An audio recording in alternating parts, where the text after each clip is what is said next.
எனக்கு அதிர்ஷ்டமே இல்லை சார் அப்படின்னார் ஒருத்தர். ஏன் அப்படி சொல்றீங்கன்னு கேட்டோம். வியாபாரம் பண்ணலாம்னு ஒரு கடை வச்சேன். வேண்டிய போட்டவங்க கூட என் கடையில் வந்து எதுவும் வாங்க மாட்டேங்கிறான். எல்லாரும் அடுத்த கடைக்கு தான் போறான் அப்படின்னு சொல்லி ரொம்ப அழுத்துக்கிட்டார்.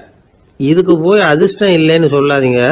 வாடிக்கையாளர்களை வந்து கவர்றது எப்படிங்கிறது உங்களுக்கு தெரியல, அதுதான் குறை அப்படின்னும். சார் உங்களுக்கு தெரிஞ்ச அந்த ரகசியத்தை எனக்கும் கொஞ்சம் சொல்லி கொடுங்களேன் அப்படின்னார். சரி உங்க காதை இப்படி கொடுங்க அப்படின்னு சொல்லி அது சம்பந்தமா பெரிய வல்லுநர்கள் சொல்லி இருக்கிற கருத்துக்களை அவர்கிட்ட சொல்ல ஆரம்பிச்சோம். அதாவது இந்த வாடிக்கையாளர்களை கவர்றதுக்கு வல்லுநர்கள் பல ஆலோசனைகளை ஏற்கனவே சொல்லி வச்சிருக்கிறாங்க. அது சம்பந்தமா அனுபவப்பட்டவங்க, அதை தெரிஞ்சு வச்சுக்கணும். அதாவது கடை வச்சிருக்கிறவங்க எல்லாரும் இதை கொஞ்சம் காதில் வாங்கி வச்சுக்கணும். எதை இப்ப சொல்ல போறத எப்பவும் பணத்தை சம்பாதிக்கிறதுலயே குறியா இருக்கக்கூடாதான். அதை விட முக்கியமா நீங்க சம்பாதிக்க வேண்டியது வாடிக்கையாளர்களுடைய மன நிறைவு. வர்றவங்க திருப்தியோட போகணும், அது முக்கியம். அதுல கவனமா இருக்கணும். கடைக்கு வர்ற ஒருத்தர் ஏதாவது ஒரு குறை சொல்றாருன்னு வச்சுங்க, அதை வந்து அலட்சியப்படுத்தக்கூடாது. ரொம்ப அக்கறையோட அதை காது கொடுத்து கேட்கணும். அப்படியா சார், அதை நான் அவசியம் கவனிக்கிறேன் அப்படின்னு சொல்லணும். ஒருத்தர் வரார், சார் நேத்திக்கு உங்க கடையில இதை நான் வாங்கிட்டு போனேன், வீட்டில் இது வேணான்னு சொல்லிவிட்டாங்க, அது திருப்பி கொடுக்கறதுக்காக தான் வந்திருக்கிறேன் அப்படின்னு சொல்லி திருப்பி கொடுக்குறார். உடனே நீங்க வந்து முகம் சுளிக்க கூடாது, எரிச்சல் படக்கூடாது. வழக்கம் போல நிதானமா முகம் அலர்ச்சியோட அதை திருப்பி வாங்கிக்கணும். இவ்வளவு ரூபாய்க்கு சாமான் வாங்கினா இந்த ஸ்பூன் அன்பளிப்பு, இப்படி ஏதாவது கொடுக்கலாம். பண்டிகை காலங்கள்லேயும் பொருள்கள் வாங்குறவங்களுக்கு இப்படி ஏதாவது பொருத்தமா ஒரு அன்பளிப்பு கொடுக்கலாம். நீங்க கொடுக்கறது ஒரு சர்வசாதாரணமான பொருளா இருந்தா கூட அது வாங்குற ஒரு மனசுல ஒரு மகிழ்ச்சியை ஏற்படுத்தும். எதுவும் உங்களால கொடுக்க முடியலன்னா உங்க முகம் நிறைஞ்ச சிரிப்பையாவது கொடுங்க, அது போதும். உங்க கடையில் இல்லாத ஒரு பொருளை வாடிக்கையாளர் வந்து கேட்கிறார், உடனே இல்லைன்னு முகத்தில் அடிச்சது மாதிரி சொல்லிடக்கூடாது. கொஞ்சம் உட்காருங்க சார் அப்படின்னு சொல்லி உங்க பணியாளர் யாரையாவது அனுப்பி வெளியில இருந்து வாங்கிட்டு வர சொல்லி அவர்கிட்ட கொடுக்கலாம். சில பேர் உங்க கடைக்கு வரும்பொழுது அவங்க வீட்டு குழந்தைகளையும் கூப்பிட்டுக்கிட்டு வர்றாங்கன்னு வைங்க. நீங்க என்ன செய்யணும்னா அந்த குழந்தைகளை முதல்ல கவனிக்கணும். அது கண்ணத்தை கிள்ளணும், அதுகிட்ட விளையாடணும், அதுக்கு ஏதாவது மிட்டாய் பிஸ்கட் எதையாவது கொடுத்து அது கவனத்தை கவரணும். அதுக்கப்புறம் பெரியவங்களை கவனிக்கலாம். உங்க கடையில வேலை செய்யற பணியாளர்கள் சுத்தமா இருக்கணும். சிரிச்ச முகம், சுறுசுறுப்பு, இது ரெண்டும் அவங்களுக்கு தேவை. அழுது வடிஞ்சிட்டு இருக்கக்கூடாது. அப்புறம் இன்னொரு விஷயம், அதிகமா பொருள் வாங்குற ஒருத்தர்கிட்ட அதிக மரியாதையாகவும் குறைச்சலா பொருள் வாங்குறவர்கிட்ட வேற விதமாகவும் நடந்துக்க கூடாது. எல்லாருக்கிட்டையும் சமமா நடந்துக்கணும். 5 ரூபாய்க்கு வாங்கினாலும் சரி, 500 ரூபாய்க்கு வாங்கினாலும் சரி, அவங்க கிட்ட நீங்க காட்டுற மரியாதையில வித்தியாசம் இருக்கக்கூடாது. எல்லாத்துக்கும் மேல உங்க கடையில ஒரு பொருள் வாங்கினா அது உண்மையானதா இருக்கும், தரமுள்ளதா இருக்கும் அப்படிங்கிற நினைப்பு ஜனங்களுக்கு வரணும். அதனால தரமான பொருளையே நீங்க வந்து உங்க கடையில வச்சிருக்கணும். இது வரைக்கும் நான் சொன்னதையெல்லாம் கவனத்துல வச்சுக்கிட்டு நீங்க கடையை ஆரம்பிச்சீங்கன்னா வியாபாரம் பிச்சுக்கிட்டு போகும். அப்படி போகலன்னா அதுக்கப்புறம் கேளுங்க.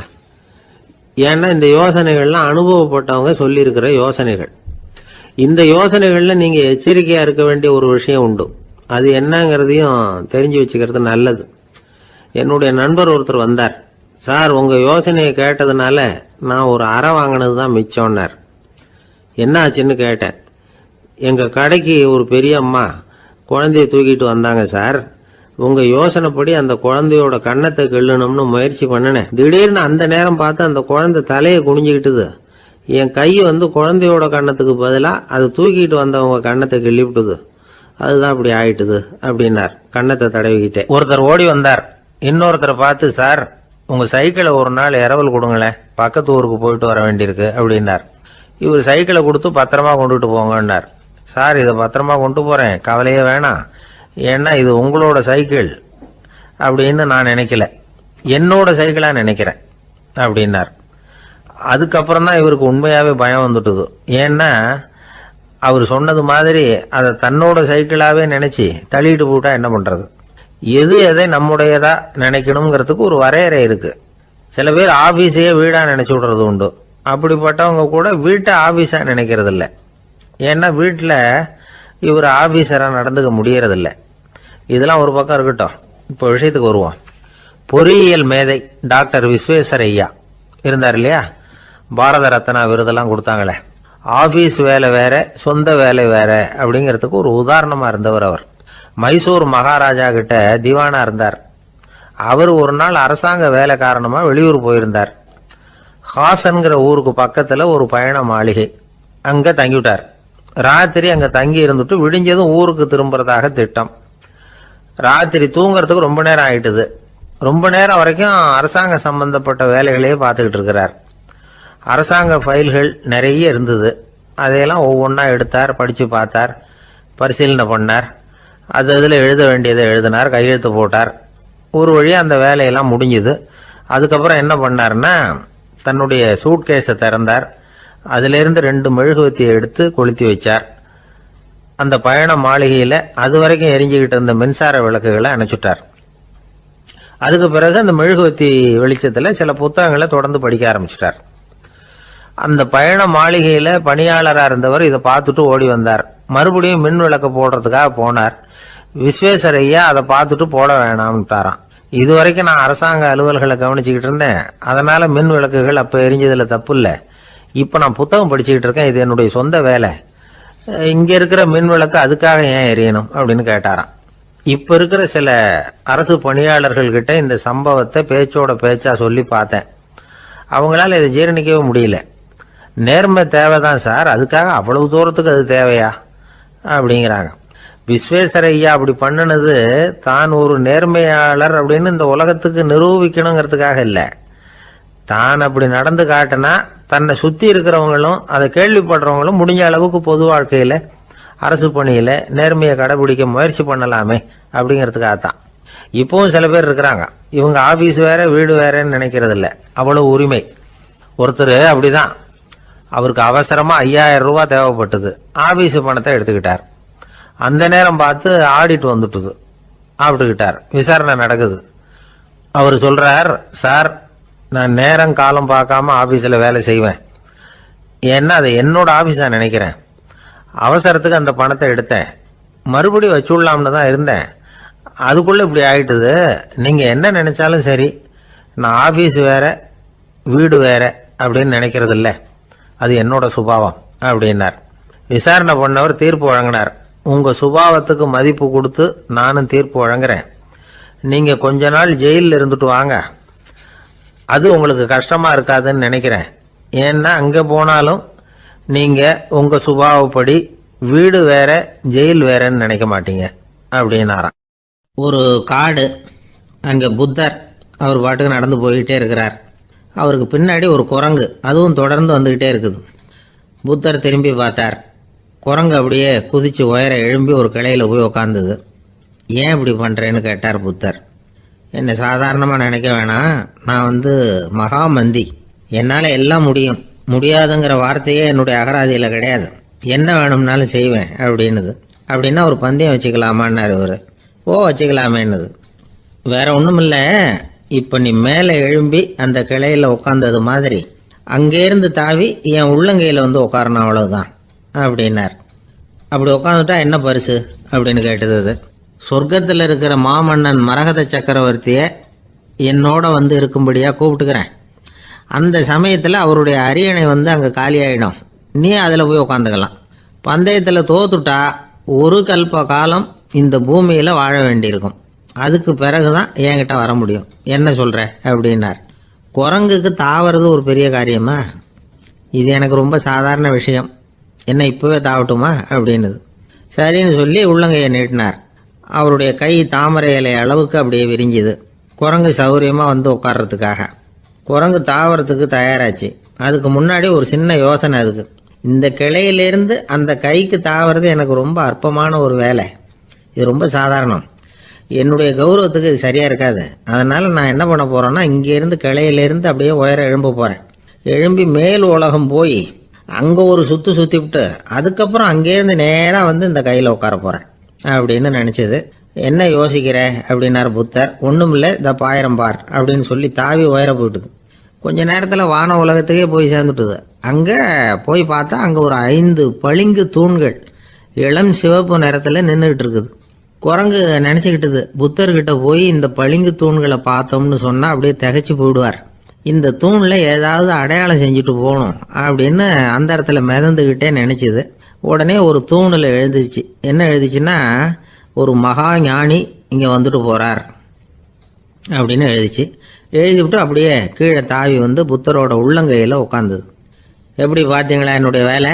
வான உலகத்துக்கே போய் அங்கே இருக்கிற 5 பளிங்கு தூண்களை பார்த்துட்டு அதில் நான் வந்த விவரத்தை எழுதி வச்சுட்டு அதுக்கப்புறம் இங்கே வந்திருக்கிறேன் அப்படின்னுது ரொம்ப பெருமையாக. அப்படியா அப்படின்னார் புத்தர். ஆமாம், சந்தேகமாக இருந்தால் வாங்க அழைச்சிட்டு போய் காட்டுறேன் அப்படின்னுது அந்த குரங்கு. அதுக்கு தேவையில்லை, அப்படியே கொஞ்சம் கீழே குனிஞ்சு பார் தெரியும் அப்படின்னார் புத்தர். அங்கே பார்த்தா புத்தரோட உள்ளங்கை தெரிஞ்சுது. நல்லா உத்து பார்த்துது. அவரோட ஒரு விரல்ல அது எழுதிய வாசகம் தெரிஞ்சுது. குரங்கு யோசனை பண்ணிச்சு, அப்படின்னா வானத்தில் நான் பார்த்தது புத்தரோட விரல்களா அப்படின்னு யோசிச்சுது. இதை புரிஞ்சுக்கிட்ட உடனே அந்த குரங்கோட கர்வம் அழிஞ்சு போச்சான். நம்ம மனசு தான் இந்த குரங்கு. மனம்ங்கிறதும் ஆணவம்ங்கிறதும் ஒரு நாணயத்தின் 2 பக்கங்கள். மனம் உள்ளவரை ஆணவமும் இருக்கும். மனம் அழிஞ்சாதான் ஆணவம் அழியும். மனம் அழிய வேண்டும் அப்படின்னு பெரியவங்க சொல்றது இந்த அர்த்தத்தில் தான். நம்ம ஆளுங்க சவால் விடுறதெல்லாம் வேற மாதிரி. ஒருத்தன் ஒரு வாய்க்காலை தாண்டுறேன்னு பந்தயம் கட்டி தாண்ட முடியாமல் வாய்க்காலில் விழுந்து காலை உடச்சிக்கிட்டு கட்டு போட்டுக்கிட்டு வந்தான். ஏண்டா அப்படின்னு கேட்டாங்க. நான் பந்தயம் கட்டின நேரம் சரியில்லை அப்படின்னா. எப்படிறான்னு கேட்டிருக்காங்க. வாய்க்காலில் தண்ணி இருக்கிற நேரமாக பார்த்து பந்தயம் கட்டியிருக்கணும் அப்படின்னா. திபேத் நாட்டில் புத்த மடாலயங்கள் நிறைய உண்டு. அதுக்கு ஒரு தலைமையகமும் உண்டு. அது இந்த திபேத் தலைநகரம் லாசாவில் இருக்குது. ரொம்ப காலத்துக்கு அப்பால் அதை பற்றிலாம் நிறைய விவரங்கள் எழுதி வச்சிருக்கிறாங்க. அது இப்போவும் நமக்கு கிடைக்குது. அதாவது ரொம்ப தூரத்துக்கு அந்தாண்ட மலைகளுக்கு நடுவில் ஒரு கிளை மடாலயம். அந்த மடத்தின் தலைவருக்கு வயசாயிட்டு தான். அதனால் தலைமை பொறுப்பை வேற ஒருத்தர்கிட்ட ஒப்படைக்கலாம் அப்படின்னு முடிவு பண்ணாராம். உடனே ஒரு லாமாவை கூப்பிட்டார். அவர் மூலமாக தலைமை மடாலயத்துக்கு செய்தி அனுப்புனார், பொருத்தமான வாரிசு ஒருத்தரை அனுப்பி வைக்கும்படியாக. அந்த வாலிப லாமா புறப்பட்டார். காடு மேடெல்லாம் நடந்து போறார். ரொம்ப நாள் கழிச்சு தலைமை பீடத்தை அடைஞ்சார். தலைமை குரு கிட்ட விவரத்தை சொன்னார். தகுதியான ஒருத்தரை அனுப்பி வச்சா அழைச்சிட்டு போறேன் அப்படின்னார். சரி, நாளைக்கு காலையில் நீங்கள் அவங்க எல்லாரையும் அழைச்சிட்டு போகலாம்னார் அவர். அவங்க எல்லாரையுமா? அங்கே தேவைப்படுறது ஒருத்தர் தானே அப்படின்னார் இவர். ஆமான்னார். அப்புறம் ஏன் எல்லாரையும் அழைச்சிட்டு போக சொல்கிறீங்கன்னார். அது இப்போ உனக்கு புரியாது. நான் ஒரு 100 பிக்குகளை அனுப்புகிறேன், அதாவது பிட்சுகளை. அவ்வளவு பேரையும் அங்கே வச்சு சமாளிக்க முடியாது அப்படின்னாரு இவர். இருந்தாலும் இப்போ அந்த தலைமை குரு என்ன சொன்னார்னா, அதை பற்றி கவலைப்படாத, நான் 100 பேரை அனுப்புகிறேன். அதில் 99 பேர் வழியிலேயே காணாமல் போடுவாங்க. ஒருத்தன் மட்டும்தான் வருவான். அவனும் அங்கே சேர்ந்துட்டானா நீ ரொம்ப கொடுத்து வச்சவன் அப்படின்னார். இவருக்கு ஒன்றும் புரியல. இருந்தாலும் மறுநாள் அந்த வாலிப லாமா 100 பேரை அழைச்சிக்கிட்டு புறப்பட்டார். போகிற வழியிலேயே பல பேர் அங்கங்கே பிச்சுக்கிட்டு போட்டாங்க. அவர் சொன்னது மாதிரியே. வழியில் அவங்க ஊர்கள் இருந்தது தான் காரணம். அப்பா அம்மாவை பார்த்துட்டு வரேன் அப்படின்னு கொஞ்சம் பேர் போனாங்க. சொந்த பந்தத்தை பார்த்துட்டு வரேன் அப்படின்னு கொஞ்சம் பேர். ஒரு வாரம் ஆச்சு. இப்போ மிஞ்சினது 10 பேர் தான். வழியில் ஒரு நகரம். அங்கே சில பிட்சுக்கள் சந்திச்சாங்க. எங்கள் மடத்து தலைவர் இறந்துட்டார், உங்களில் யாராவது ஒருத்தர் எங்களுக்கு தலைவராக முடியுமா அப்படின்னு கேட்டாங்க. 10 பேரும் தயார். அதில் ஒருத்தரை அழைச்சிட்டு அவங்க போயிட்டாங்க. இன்னொரு ஊரில் சில பேர் வந்தாங்க, வழி மறிச்சாங்க. நில்லுங்க, எங்கள் மன்னர் மகளுக்கு திருமணம், அதை நடத்தி வைக்க 3 லாமாக்கள் தேவை அப்படின்னாங்க. இப்படி கொஞ்சம் கொஞ்சமாக எல்லாரும் காலி. கடைசியில் 2 பேரும் மிஞ்சினாங்க. அங்கே ஒரு இளம்பெண் எதிரில் வந்தா. எங்கள் அப்பா வேட்டைக்கு போயிருக்கிறாரு, இன்னும் திரும்பி வரல. வீட்டில் வேற யாரும் இல்லை, தனியாக இருக்க பயமாக இருக்கு, யாராவது ஒருத்தர் எனக்கு துணையாக இருக்கணும் அப்படின்னு கேட்டுக்கிட்டா. எங்கள் 2 பேரில் நீயே ஒருத்தரை தேர்ந்தெடுத்துக்கோ, இல்லைன்னா எங்களுக்குள்ள சண்டை வந்துடும் அப்படின்னாங்க. இப்போ மிஞ்சினவர் ஒருத்தர். அவருக்கும் ஒரு சோதனை வந்தது. ஒரு தர்க்கவாதி எதிரில் வந்தான். உன்னோட வாதம் பண்ணணும்னா. இவனோட வாதம் பண்ணுறேன், அது முடிய ரொம்ப காலம் ஆகலாம். தர்க்கத்தில் நான் ஜெயிச்சா அங்கே வரேன், இல்லைன்னா இவருடைய சீடன் ஆயிடுவேன் அப்படின்னார் அவர். கடைசியாக அழைக்க வந்த வாலிபலாமா மட்டும் வெறும் கையோடு திரும்பி போனார். அங்கே இருந்த வயசான மடாதிபதி கேட்டார், எத்தனை பேர் அங்கேருந்து புறப்பட்டீங்கன்னார். என்னையும் சேர்த்து 101ன்னார் அவர். நல்லது, நீயாவது திரும்பி வந்திய, அதுதான் எனக்கு போதும். ஏன்னா நீ தான் எனக்கு உண்மையான வாரிசு. அந்த 100 பேரில் யாரும் வரமாட்டாங்க. அப்படின்னார் அவர். ஏன்னா அவருக்கு தெரியும் இவர் ஒருத்தர் தான் திரும்பி வருவாருங்கிறது. திபேத்தில் ஒரு பழங்கால பழமொழி உண்டாம், 100 பேர் செல்லலாம், எப்பொழுதாவது ஒருவன் அபூர்வமாக அடைய வேண்டிய இடத்தை அடைவான். இதுதான் அந்த பழமொழி. ஒரு உன்னதமான இலக்கை அடையணும்னா அது அவ்வளவு சுலபமான காரியம் இல்லை. இந்த காலத்து மடாலயம் ஒன்று, அதில் ஒரு தலைவர், அவருக்கு வயசாயிட்டுது, தனக்கு ஒரு வாரிசை நியமிக்கணும் அப்படின்னு ஆசைப்பட்டார். ரொம்ப கஷ்டப்பட்டு ஒருத்தரை பிடிச்சார், தனக்கு வாரிசா நியமிச்சுட்டு அவர் சமாதி ஆயிட்டார். புதுசாக பொறுப்பேற்றுக்கிட்டவர் அப்படியே உட்காந்துருந்தார். அவரை தேடிட்டு பத்திரிகை நிருபர்கள்லாம் வந்தாங்க, கேட்டாங்க. அவர் உங்கள் பொறுப்பில் அவர் பெரியவர் விட்டுட்டு போன இது எவ்வளவு சுமாராக தேரும், எவ்வளவு விட்டுட்டு போனார் அப்படின்னு கேட்டிருக்கிறாங்க. அது என்ன ஒரு 50 லட்சம் இருக்கும் அப்படின்னாராம். அவ்வளவும் பணமா அப்படின்னு கேட்டிருக்காங்க. இல்லைங்க, கடன் அப்படின்னாராம். ஒரு ஊரில் ஒரு ஆள் இருந்தான். அவனுக்கு ஒரே ஒரு மகள். அவளை நல்ல இடத்துல கட்டி கொடுக்கணும்னு ஆசைப்பட்டான். அதுக்காக மாப்பிள்ளை தேடிக்கிட்டு இருந்தான். அவன் கொஞ்சம் வசதியான ஆள், அதனால் நிறைய பேர் வந்தாங்க. இருந்தாலும் ஒரு நல்ல குணமுள்ள மாப்பிள்ளையாக இருக்கணும் அவன் எதிர்பார்த்தான். அப்படி இருக்கணும்னு தொடர்ந்து முயற்சி பண்ணான். கடைசியாக ஒரு 3 பேர் கிடைச்சாங்க. அந்த 3 பேரில் யாரை தேர்ந்தெடுக்கிறது, இதுதான் அவனுக்கு வந்த குழப்பம். இந்த நிலைமையில் ஒரு பெரியவரை தேடி போனான். அவர்கிட்ட தன்னுடைய பிரச்சனையை சொன்னான். அவர் கொஞ்சம் யோசனை பண்ணார். அதுக்கப்புறம் 3 பேரையும் கூப்பிட்டார். இதை பாருங்கப்பா, உங்கள் 3 பேருக்கும் 3 மாத கால அவகாசம் தர்றேன். நீங்கள் இப்போ போகலாம், 3 மாதம் கழித்து திரும்பி வரலாம். அப்படி வரும்பொழுது இந்த 3 மாத காலத்தில் நீங்கள் செஞ்ச நல்ல காரியம் ஏதாவது ஒன்று சொல்லணும். அதை வச்சு உங்களில் ஒருத்தரை நாங்கள் தேர்ந்தெடுத்துக்கிறோம் அப்படின்னு சொன்னாராம். 3 பேரும் சரின்னு சொல்லிவிட்டு திரும்பி போயிட்டாங்க. 3 மாதம் ஆச்சு. அதுக்கப்புறம் ஒரு நாள் திரும்பி வந்தாங்க. அவர் அவங்கள கூப்பிட்டு உட்கார வச்சார். அப்புறம் கேட்டார், இப்போ சொல்லுங்கள், இந்த 3 மாத காலத்தில் நீங்கள் செஞ்சுருக்கிற ஏதாவது ஒரு நல்ல காரியத்தை சொல்லுங்க அப்படின்னார். முதல்ல ஒருத்தன் எழுந்திரிச்சு நின்னான். ஐயா, எங்கள் அப்பா இறந்த பிறகு அவரோட கணக்கு வழக்குகளை எடுத்து பார்த்துக்கிட்டு இருந்தேன். அவர் ஒரு வியாபாரிகிட்ட 10,000 ரூபா கடன் வாங்கியிருக்கிறதாக எழுதியிருந்தார். அந்த வியாபாரியும் இப்போ உயிரோடு இல்லை. இருந்தாலும் அந்த வியாபாரியோட மகனை தேடி கண்டுபிடிச்சேன். கணக்கு புத்தகத்தை காட்டினேன். எங்கள் அப்பா உங்கள் அப்பா கிட்ட 10,000 ரூபா கடன் வாங்கியிருக்கிறதாக இதை எழுதியிருக்கிறார். அதனால் அதை திருப்பி கொடுக்கறதுக்காக வந்திருக்கிறேன், இந்தாங்க அந்த பணம் அப்படின்னு சொல்லி கொடுத்துட்டு வந்துட்டேன் அப்படின்னு நானும். இதை பெரியவர் கவனமாக கேட்டுக்கிட்டார். அதுக்கப்புறம் 2வது இளைஞன் எழுந்திரிச்சான். ஐயா, நான் போன மாதம் ஒரு நாள் ராத்திரி வேளையில் ஒரு காட்டுப்பாதை வழியாக எங்கள் ஊருக்கு போய்கிட்டு இருந்தேன். அந்த சமயத்தில் அந்த வழியாக வந்துக்கிட்டு இருந்த ஒரு வழிப்போக்கர்கிட்ட 4-5 திருடர்கள் வம்பு வளர்த்து அவர்கிட்ட இருந்த பொருளை எல்லாம் கொள்ளையடிச்சிக்கிட்டு இருந்தாங்க. நான் உடனே ஒரு குச்சியை எடுத்துகிட்டு ஓடினேன். அந்த திருடர்களை அடித்து விரட்டினேன். பொருளையெல்லாம் மீட்டு அந்த வழிப்போக்கர்கிட்ட ஒப்படைச்சேன். அவரை பத்திரமா அழைச்சிட்டு போய் அவர் வீட்டில் விட்டுட்டு வந்தேன் அப்படின்னு நானும். இதையும் பெரியவர் கவனமாக கேட்டுக்கிட்டார்.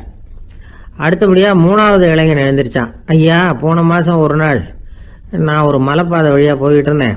மலைப்பாதை விளிம்பில் ஒரு மதகு கட்டை, அது மேலே ஒரு ஆள் படுத்து தூங்கிட்டு இருந்தான். அந்த பக்கம் தவறி உருண்டு விழுந்திருந்தான்னா அதில் பாதாளம். அது மலையடி வாரத்தில் போய் தான் விழணும், அவ்வளவு பள்ளம். அது தெரியாமல் அவன் பாட்டுக்கு தூங்கிட்டு இருந்தான். நான் உடனே அவன்கிட்ட ஓடி போய் குனிஞ்சு அவன் முகத்தை பார்த்தேன். அப்போ தான் புரிஞ்சுது, அவன் ஏற்கனவே எனக்கு தெரியும். அவனை எனக்கு நிறைய கெடுதல் பண்ணியிருக்கிறான், இடைஞ்சல் கொடுத்தவன். இருந்தாலும் ஐயோ பாவம்னு நினச்சி அவனை எழுப்பி பாதுகாப்பாக வேற ஒரு இடத்துல படுக்க வச்சுட்டு வந்தேன் அப்படின்னு நானும். பெரியவர் இதையும் கேட்டுக்கிட்டார்.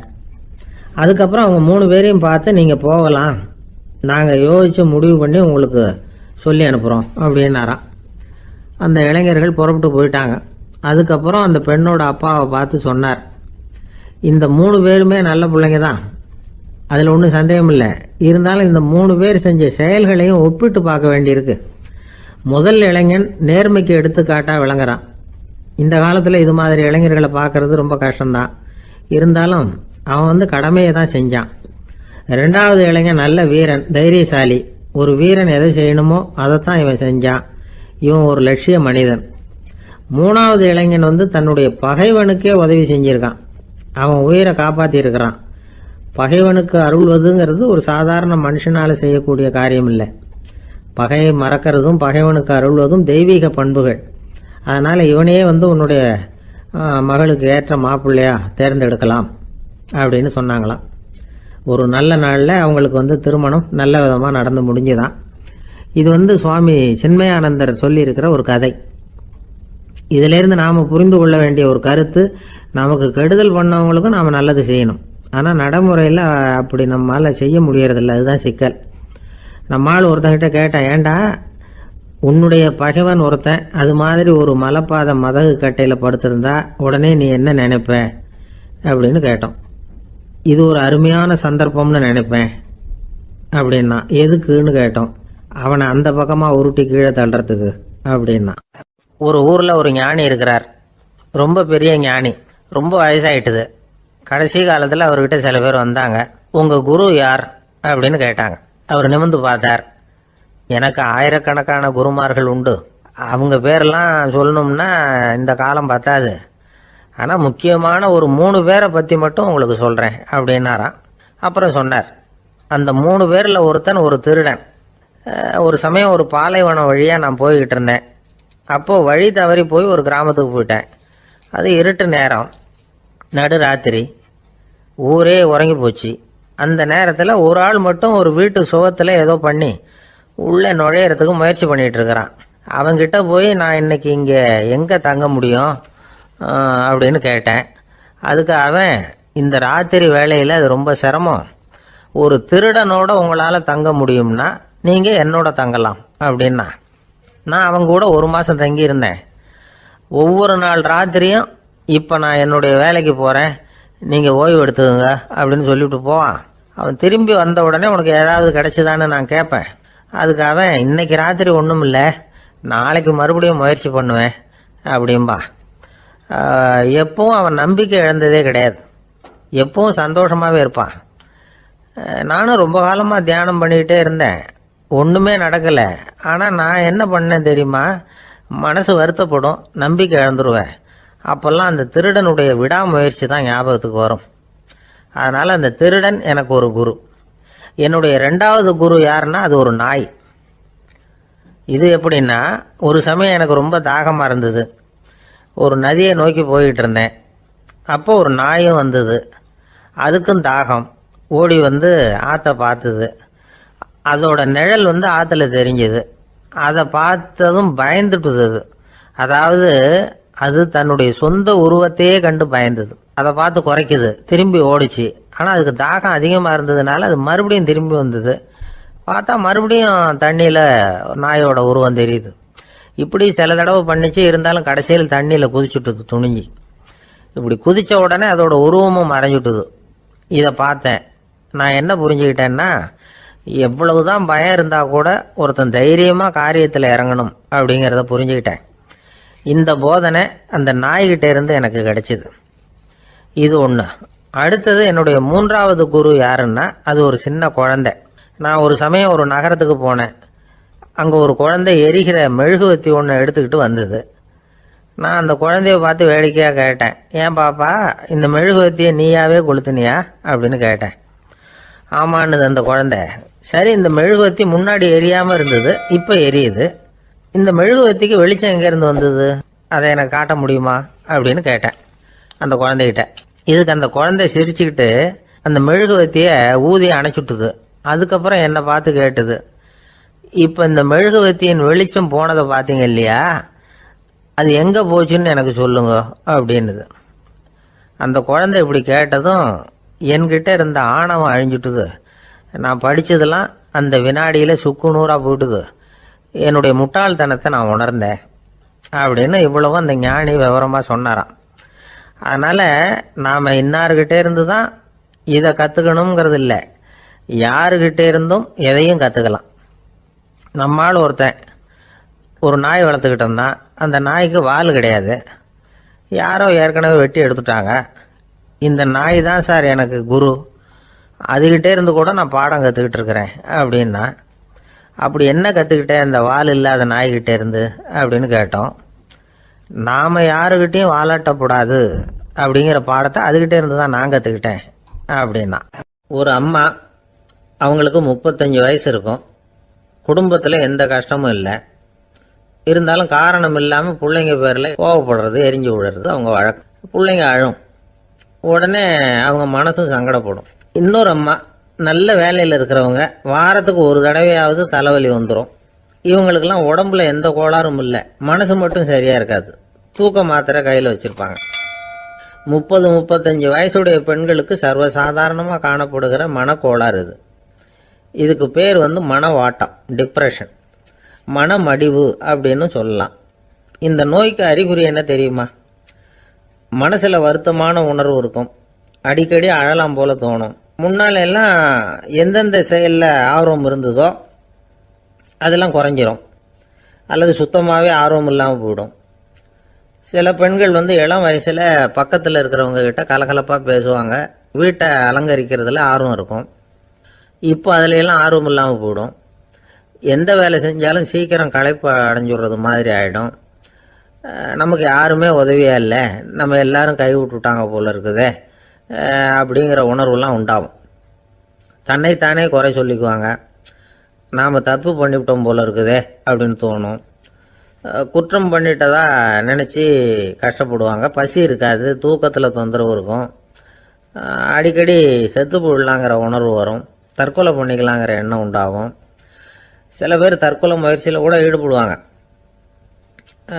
சில பேருக்கு பலவிதமான உடல் வலிகள் இருக்கும், பலவீனம் இருக்கும், சீக்கிரமாக களைப்படைஞ்சு போடுவாங்க. இதெல்லாம் மனவாட்ட நோய்க்கான தன்மைகள். இந்த மனவாட்டம், அதாவது டிப்ரெஷனை 2 வகையாக பிரிக்கலாமா.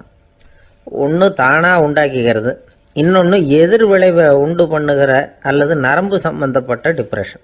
தானாக உண்டாக்கிக்கிற மனவாட்ட நோய் இருக்கு பாருங்க, அதுக்கு ஏதாவது சூழ்நிலை காரணமாக இருக்கலாம் அல்லது இல்லாமலும் போகலாம். மூளையில் டொப்பாமைன் அல்லது செரட்டோனின் இதோட அளவு குறையும் பொழுது இந்த டிப்ரெஷன் உண்டாகுது. இதுக்கு ஓரளவு பிறவி காரணங்கள் கூட இருக்கலாம், குடும்பத்தில் வேற சிலருக்கும் வரலாம். பாதிக்கப்பட்ட பெண்ணை பார்க்கறதுக்கு பலவீனமாக தெரியும், கடுமையான குற்ற உணர்வு இருக்கும், தனியாக இருக்கிறதுக்கு ஆசைப்படுவாங்க, நடு ராத்திரியில் எழுந்திரிச்சு உட்காந்து கஷ்டப்பட்டுக்கிட்டு இருப்பாங்க, கொடூரமான முறையில் தற்கொலை பண்ணிக்க முயற்சி பண்ணுவாங்க, தீ வச்சுக்கிறது, அமிலத்தை குடிக்கிறது, தூக்கில் தொங்குறது. இப்படி தானாக வரவழைச்சிக்கிற மனவாட்ட நோய் மறையக்கூடிய நோய். ஒரு தடவை வந்தால் 3லேருந்து 6 மாதம் வரைக்கும் நீடிக்கும். இடைப்பட்ட காலங்களில் நோயாளி இயல்பாக இருப்பார். எதிர் விளைவை உண்டு பண்ணுகிற அல்லது நரம்பு சம்பந்தப்பட்ட மனவாட்ட நோய் எப்படின்னா, கணவன் மனைவி, மாமியார் மருமகள், இப்படிப்பட்ட உறவு முறை பிரச்சனைகள், தோல்விகள், எரிச்சல்கள், ஆபீஸ் பிரச்சனை, இப்படிப்பட்ட சூழ்நிலையால் உண்டாகிறது. எல்லாத்துக்கும் மருந்து இருக்குது, மார்க்கம் இருக்குது, கவலைப்பட வேண்டியதில்லை, தைரியமாக இருக்கணும். உளவியல் மருத்துவம் இதுக்கு ரொம்ப உபயோகமாக இருக்கும். சில பெண்களை பாருங்கள், அவங்க எதுக்கும் அலட்டிக்கிறது இல்லை.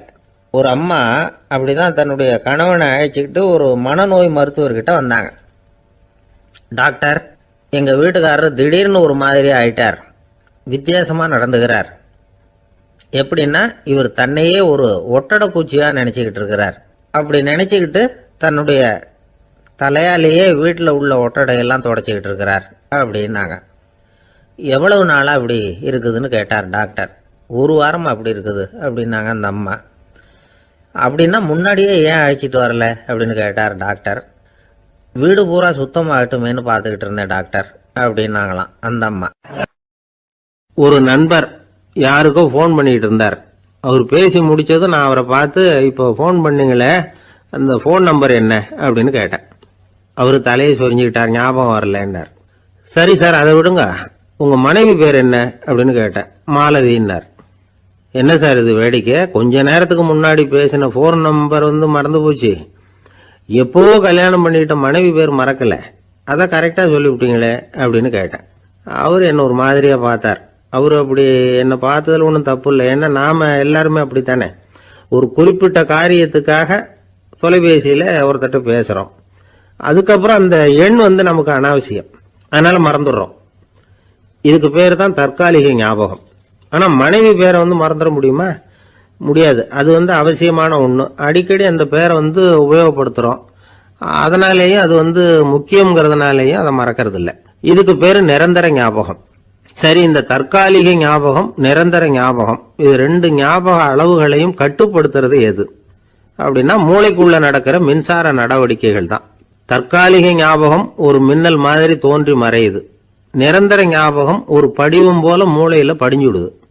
ஒரு சம்பவத்தின் பல பிரதிகள் மூளையில பல்வேறு பகுதிகளிலேயும் படியறதுனால ஒன்னு மறைஞ்சாலும் மறந்தாலும் இன்னொன்னு மறையறதில்ல. இப்படிப்பட்ட நிலைமையில தான் தொண்டையில இருக்கு வாயில வரமாட்டேங்குது சார் அப்படிமா. ஒருத்தருக்கு எந்த துறையில ஆர்வமும் ஈடுபாடும் அதிகமோ அது சம்பந்தமான ஞாபக சக்தி அதிகமா இருக்கும். தொழிலை விரும்புகிற ஒரு டெலிபோன் ஆபரேட்டருக்கு எண்கள்லாம் நல்ல ஞாபகம் இருக்கும். அது மாதிரி கவிஞர்களுக்கு வார்த்தைகள் நல்ல ஞாபகத்தில் இருக்கும். இது ஒரு பக்கம் இருந்தாலும் ஒரு மூளை எண்களை விட எழுத்துக்களை விட படங்களை ரொம்ப சுலபமா ஞாபகத்தில் வச்சுக்குது. புரிஞ்சுக்கிற தன்மை, அனுபவம், புத்தி கூர்மை இது கூடி குறையறத பொறுத்து ஞாபக சக்தியும் ஏறும் இறங்கும். இப்போ உதாரணத்துக்கு ஒரு பையனுக்கு படிச்சது எதுவும் ஞாபகத்தில் இல்லைன்னா அவன் அதை சரியா புரிஞ்சுக்கலன்னு அர்த்தம். இந்த மறதிங்கிறது எந்த சமயத்துல ஒரு பிரச்சனை ஆகுது தெரியுமா? உங்களுக்கு வேண்டியப்பட்ட ஒருத்தரை ஞாயிற்றுக்கிழமை சாயந்தரம் சரியா 5 மணிக்கு கடற்கரைக்கு வர சொல்லிவிட்டு அந்த நேரத்தை மறந்துட்டா அது பரவாயில்ல, வர சொன்னதையே மறந்துட்டாதான் நிலைமை மோசம்னு அர்த்தம். இப்படி இருந்தா இது சிகிச்சை எடுத்துக்க வேண்டிய நிலைமைங்கிறத புரிஞ்சுக்கணும். ஆமா, இதுக்கும் மருந்து இருக்கு. ஆனா மூளை குறிப்பிட்ட அளவுக்கு கீழே இயங்குறப்போ இன்னொன்னு சொல்லுவாங்க, இந்த நியூரோ டிரான்ஸ்மிட்டர் அப்படின்னு சொல்லுவாங்க. அப்படிங்கிற மூளை ரசாயனம் ரொம்பவும் குறைஞ்சி போறப்போ மட்டும்தான் உபயோகப்படும். டாக்டர் என்ன சொல்றாங்க தெரியுமா? மூளையை பொறுத்த வரைக்கும் அதுல ஞாபக சக்தி அதிகமா உள்ள மூளை, மறதி உள்ள மூளை அப்படின்னு ஒன்றும் கிடையாது அப்படிங்கிறாங்க. நினைவு வச்சுக்கிறதுக்கு பயிற்சி அளிக்கப்பட்ட மூளை, பயிற்சியற்ற மூளை அப்படின்னு வேணும்னா சொல்லலாம் அப்படின்னு சொல்றாங்க. அதனால நம்ம ஞாபக சக்திங்கிறது நம்ம கிட்ட இருக்கிற பயிற்சி, முயற்சி இதை பொறுத்து தான் அமையும். ஒருத்தர் ஒரு பென்சிலை எங்கேயோ வச்சுக்கிட்டு தேடிக்கிட்டு இருந்தார். அப்புறம் என்னமோ தீவிரமா யோசனை பண்ணி அதை ஞாபகப்படுத்தி பார்த்துக்கிட்டு இருந்தாராம். எதிரில் உட்கார்ந்து இருந்தவர் சொன்னார், பென்சிலை தானே தேடிட்டு இருக்கீங்க, அது உங்க வலது காதுல இருக்குது சார் அப்படின்னாராம் அவரு. இதுக்கு அவரு சொல்லியிருக்காரு, பென்சிலை வலது காதுல தான் வச்சிருக்கேங்கிறது எனக்கு நல்லா ஞாபகம் இருக்கு, ஆனா எது வலது காதுங்கிறது தான் மறந்து போச்சு அப்படின்னாராம். அவர் அதை தான் யோசிச்சுட்டு இருந்திருக்கிறார். ஒருத்தர் ரொம்ப கவலையோட உட்கார்ந்துருந்தார். எதை பத்தி சார் கவலைப்படுறீங்கன்னு கேட்டோம். எதிர்காலத்தை பத்தி கவலைப்படுறேன்னார். ஏன்னு கேட்டோம். என்ன பண்றதுன்னே தெரியல சார், எதிர்காலம் ஒரே இருட்டா இருக்கு, பாதையே புரியலன்னார். இன்னைக்கு நம்ம இளைஞர்கள் பல பேருக்கு எதிர்காலம் இருட்டா தான் தெரியுது. அவங்கெல்லாம் இந்த கதையை கொஞ்சம் கேட்கணும். ஒரு மலை அடிவாரத்தில் ஒரு சின்ன கிராமம். அந்த மலை ரொம்ப உயரமானது. அடர்த்தியா செடி கொடிகள் மரங்கள் அதில் மண்டி கிடக்குது. பகல் வேளையில் இருட்டாக தான் இருக்கும், அவ்வளவு அடர்த்தி. அந்த மலை உச்சியில் ஒரு கோவில். முத நாள் ராத்திரியே புறப்பட்டாதான் காலையில் அந்த கோயிலுக்கு போய் சேர முடியும். கிராமத்து இளைஞன் ஒருத்தன் அந்த மலை உச்சிக்கு போக வேண்டியிருந்தது. கையில் ஒரு விளக்கை எடுத்துக்கிட்டு முத நாள் ராத்திரியே புறப்பட்டான். புறப்பட்டு போனவன் கிராமத்து எல்லையிலேயே நின்றுட்டான். ஏன் தெரியுமா? அவன் கையில் இருந்த விளக்கோட வெளிச்சம் 10 அடி தூரத்துக்கு தான் தெரியுது. அது வரைக்கும் தான் பாதை தெளிவாக இருக்குது. அதுக்கு அப்பால எல்லாம் ஒரே இருட்டாக இருக்குது, பாதை புரியல. இவன் யோசனை பண்ணி பார்த்தான். மனசுக்குள்ள ஒரு சந்தேகம். 10 அடி தூரம் தானே வெளிச்சம் தெரியுது, அப்படின்னா நாம் 10 அடி தூரம் தானே போக முடியும். அதுக்கு அந்தாண்ட ஒரே இருட்டாக இருக்குதே, அதில் எப்படி நாம் நடந்து போகிறது? நாம் ரொம்ப தூரம் நடந்து போய் ஆகணுமே. அப்படிப்பட்ட நினப்பெல்லாம் அவனுக்கு வந்துட்டுது. இதுதான் அவன் மனசில் ஏற்பட்ட தயக்கம். இப்படி யோசிச்சுக்கிட்டே அந்த இளம் ஆசாமி புறப்பட்ட இடத்துலயே நின்றுகிட்டு இருக்கிறான். அந்த சமயத்தில் ஒரு வயசான பெரியவர் அந்த பக்கமாக வந்தார். அவர் கையில் இதை விட சின்னதாக ஒரு விளக்கு வச்சிருந்தார். அது எப்படின்னா அது ஒரு 5 அடி தூரத்துக்கு தான் வெளிச்சம் காட்டுது. அவ்வளவு சின்ன விளக்கு. அவரும் மலை உச்சிக்கு போகிறதுக்காக தான் வந்துட்டு இருக்கிறார். அவரை பார்த்து இவன் கேட்டான், என்ன பெரியவரே, இவ்வளவு சின்ன விளக்க வச்சுக்கிட்டு அவ்வளவு தூரத்துக்கு எப்படி மலையேற போறீங்க அப்படின்னு கேட்டான். நீ ஏன் இப்படி தயங்கிட்டே நிக்கிறேன்னு கேட்டார் பெரியவர். என்கிட்ட இருக்கிற விளக்கு 10 அடி தூரத்துக்கு தான் பாதையை காட்டுதுன்னா. இப்ப பெரியவர் சொன்னார், தம்பி, உன் கையில் இருக்கிற விளக்கு கொடுக்குற வெளிச்சத்தை வச்சு நீ முதல்ல 10 அடி தூரம் முன்னாடி போ. 10வது அடியில போய் நின்றுக்கிட்டு பாரு, மறுபடியும் ஒரு 10 அடி தூரத்துக்கு பாதை தெரியும். இப்படி உன் கையில் இருக்கிற விளக்கு தொடர்ந்து வெளிச்சம் காட்டிக்கிட்டே இருக்கும். நீ முன்னேற முன்னேற அந்த வெளிச்சமும் முன்னேறும். அதனால எத்தனை கிலோமீட்டர் தூரம் வேணும்னாலும் நீ இந்த 10 அடி தூரம் வெளிச்சத்தை வச்சுக்கிட்டே நீ போயிடலாம், புறப்படு அப்படின்னார். இப்பதான் அந்த பெரியவர் சொன்னது இளைஞனுக்கு பளிச்சுன்னு புரிஞ்சுதான். உடனே உற்சாகமா புறப்பட்டான், உச்சிக்கு போய் சேர்ந்தான். இந்த கதையிலிருந்து நாம புரிஞ்சுக்க வேண்டியது என்ன தெரியுமா? நீண்ட கால திட்டம் ஒன்று போடும் பொழுது நமக்கு முன்னாடி இருக்கிறத மறந்துட்டு மனசை போட்டு குழப்பிக்க கூடாது. உங்க கையில என்ன இருக்கோ அதுலேயே உங்க எதிர்காலம் மறைஞ்சிருக்குது. கண் முன்னாடி தெரியறத வச்சு ஆரம்பிங்க, போக போக வழி தானா புலப்படும் அப்படிங்கிறார் ஒரு பெரியவர். பெரிய பயணங்களை எல்லாம் இப்படிதான் நடத்த வேண்டியிருக்கும். ஒவ்வொரு அடியா எடுத்து வச்சா ஓடி போய் சேர்ந்து விடலாம். மலைச்சு போய் நின்றுட்டா நின்றுகிட்டே இருக்க வேண்டியதுதான். நம்ம ஆள்லாம் ரொம்ப மோசமா இருக்கிறாங்க. ஒருத்தன் அப்படித்தான் நீண்ட தூர பிரயாணம் ஒன்று புறப்பட்டான். ரயில் போய்கிட்டே இருந்தது. கொஞ்ச தூரம் போச்சு, பாதி வழியில கையில வச்சிருந்த டிக்கெட்டை காத்துல விட்டுட்டான். ஐயோ, என் டிக்கெட்டு போயிட்டுதே அப்படின்னு கத்த ஆரம்பிச்சுட்டான். பக்கத்துல இருந்த பெரியவர் அவனை பார்த்து பரிதாபப்பட்டு, கவலைப்படாத தம்பி, போனா போகுது, வேற டிக்கெட் வாங்கிக்கலாம் அப்படின்னு ஆறுதல் சொன்னார். அதுக்கு அவன் சொல்றான், சார், நான் அதுக்காக அழல, அந்த டிக்கெட்டு கிடைச்சா தானே நான் எந்த ஊருக்கு போகணுங்கிறது எனக்கு தெரியும் அப்படிங்கிறான். ஒரே ஒரு ஊர்ல ஒரு பாதிரியார் இருந்தார். ரொம்ப நாள் சந்தோஷமா வாழ்ந்தார். ஒரு நாள் அவர் மடத்து சமையல் அறையில பாத்திரங்களை கழுவி துலக்கி சுத்தப்படுத்திக்கிட்டு இருந்தார். அந்த சமயத்துல ஒரு தேவ தூதன் அவர் முன்னாடி வந்து நின்னான். இவர் நிமிர்ந்து பார்த்தார். ஆண்டவர் என்னை உங்ககிட்ட அனுப்பியிருக்கிறார், பரலோகத்துல வாசம் செய்யறதுக்கு உங்களுக்கு நேரம் வந்துட்டுது அப்படின்னு அந்த ஆள். ஆண்டவருக்கு என்னோட ஞாபகம் வந்ததுக்கு நன்றி. ஆனாலும் இப்போ இங்கே நீயே பாரு, எவ்வளவு பாண்டங்கள் பாக்கி இருக்கு, இவ்வளவையும் நான் சுத்தப்படுத்த வேண்டியிருக்கு. நான் நன்றி கெட்டவனா இருக்க விரும்பலை. இந்த பணியை முடிக்கிற வரைக்கும் என்னுடைய பரலோக வாழ்வை தள்ளி வைக்க முடியுமா? நீ என்ன நினைக்கிற அப்படின்னு கேட்டார். தேவதூதன் தனக்கே உரிய விவேகத்தோட அன்போட பாதிரியாரை பார்த்தான். சரி, என்ன செய்யலாம்ங்கிறத அப்புறம் சொல்றேன் அப்படின்னு சொல்லிவிட்டு புறப்பட்டு போயிட்டான். ஒரு நாள் அந்த பாதிரியார் தோட்டத்தில் உள்ள களைகளை எல்லாம் ஒரு களை கொத்தியால கொத்தி களை எடுத்துக்கிட்டு இருக்கிறார். அந்த சமயத்தில் இந்த தேவதூதன் மறுபடியும் அவர் முன்னாடி நிற்கிறான். பாதிரியார் பார்த்தார். இதை பாரு, இந்த தோட்டம் பூராவும் எவ்வளவு களை மண்டி கிடக்கு, பரலோகம் கொஞ்ச காலம் எனக்காக பொறுத்திருக்கலாம்னு நீ நினைக்கிறியா அப்படின்னு கேட்டார். தேவதூதன் சிரிச்சுக்கிட்டே மறுபடியும் மறைஞ்சிட்டான். மறுபடியும் அவர் களை எடுக்கிறது, தானிய களஞ்சியத்துக்கு வர்ணம் பூசுறது, இப்படிப்பட்ட வேலைகளில் ஈடுபட்டிருக்கார். இன்னொரு நாள் ஒரு மருத்துவமனையில் நோயாளிகளை கவனிச்சுக்கிட்டு ரொம்ப தீவிரமாக இருக்கிறார் அந்த பாதிரியார். ஒரு நோயாளியோட தாகத்துக்கு தண்ணீர் கொடுத்துட்டு நிமிர்ந்து பார்க்குறப்போ தேவதூதன் மறுபடியும் அவர் முன்னாடி நிற்கிறான். இந்த தடவை பாதிரியார் தன்னலமற்றவராக பேரன்பை காட்டக்கூடிய வகையில் தன்னுடைய 2 கைகளையும் உயர்த்தியபடி தேவதூதனின் கவனத்தை பிணியால் வாடக்கூடிய நோயாளிகளின் பக்கம் திருப்பினாராம். தேவதூதன் ஒன்றும் சொல்லலை, மறைஞ்சிட்டான். அன்னைக்கு சாயந்தரம் பாதிரியார் மடத்தில் உள்ள தன்னுடைய அறைக்கு போய் இளைப்பாறினார். யோசிச்சு பார்த்தார். தேவதூதனையும் தேவதூதனின் விருப்பத்தையும் பல நாள் தள்ளி போட்டு வந்ததையும் அவர் ரொம்ப நினைச்சு பார்த்தார். திடீர்னு தான் முதுமை அடைகிறதையும் சோர்வு அடைகிறதையும் உணர்ந்தார். ஆண்டவரை நினைச்சார். ஆண்டவரே, உம்முடைய தூதனை மறுபடியும் என்கிட்ட அனுப்புனா நான் சந்திக்கிறதுக்கு ஆவலா இருக்கேன் அப்படின்னு சொல்றப்பவே தேவதூதன் பக்கத்தில் நின்னான். பாதிரியார் நிமிர்ந்து பார்த்தார். நீ இப்பவே என்னை அழைச்சிக்கிட்டு போக விரும்பினா நான் பரலோகத்துக்கு வர்றதுக்கு தயாராக இருக்கேன்னார். தேவதூதன் அந்த பாதிரியாரை அன்போடவும் விவேகத்தோடவும் பார்த்து, நீங்கள் என் கூட பரலோகத்துக்கு வர்ற தயாராக இருக்கிறதா சொல்கிறீங்க, ஆனால் நீங்கள் இதுவரைக்கும் வேற எங்கே இருந்ததா நினைக்கிறீங்க அப்படின்னு.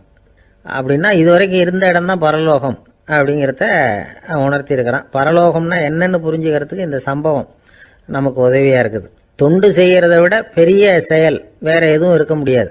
அது நம்ம மனசுக்கு கொடுக்குற சுகத்தை வேற எதுவும் கொடுக்க முடியாது. நாம தொண்டு செய்யற இடம் தான் அந்த புண்ணிய இடம். ஆனா இந்த காலத்துல எல்லாம் நாம தொண்டு செய்யணும்னு நினைச்சு ஏதாவது ஆரம்பிச்சா கூட அதை ஒரு மாதிரியா சுத்தி நின்று வேடிக்கை பார்க்க ஆரம்பிச்சிடுறாங்க. ஒரு பெரியவர் அப்படித்தான் ஒரு தொண்டு செஞ்சுக்கிட்டு இருந்தார். ஒரு கோவில் கட்டிக்கிட்டு இருந்தாங்க. அதுல ஒரு இடத்துல ஒரு பலகையை வச்சு ஆணி அடிக்கிற வேலையை செஞ்சுக்கிட்டு இருந்தார் அந்த பெரியவர்.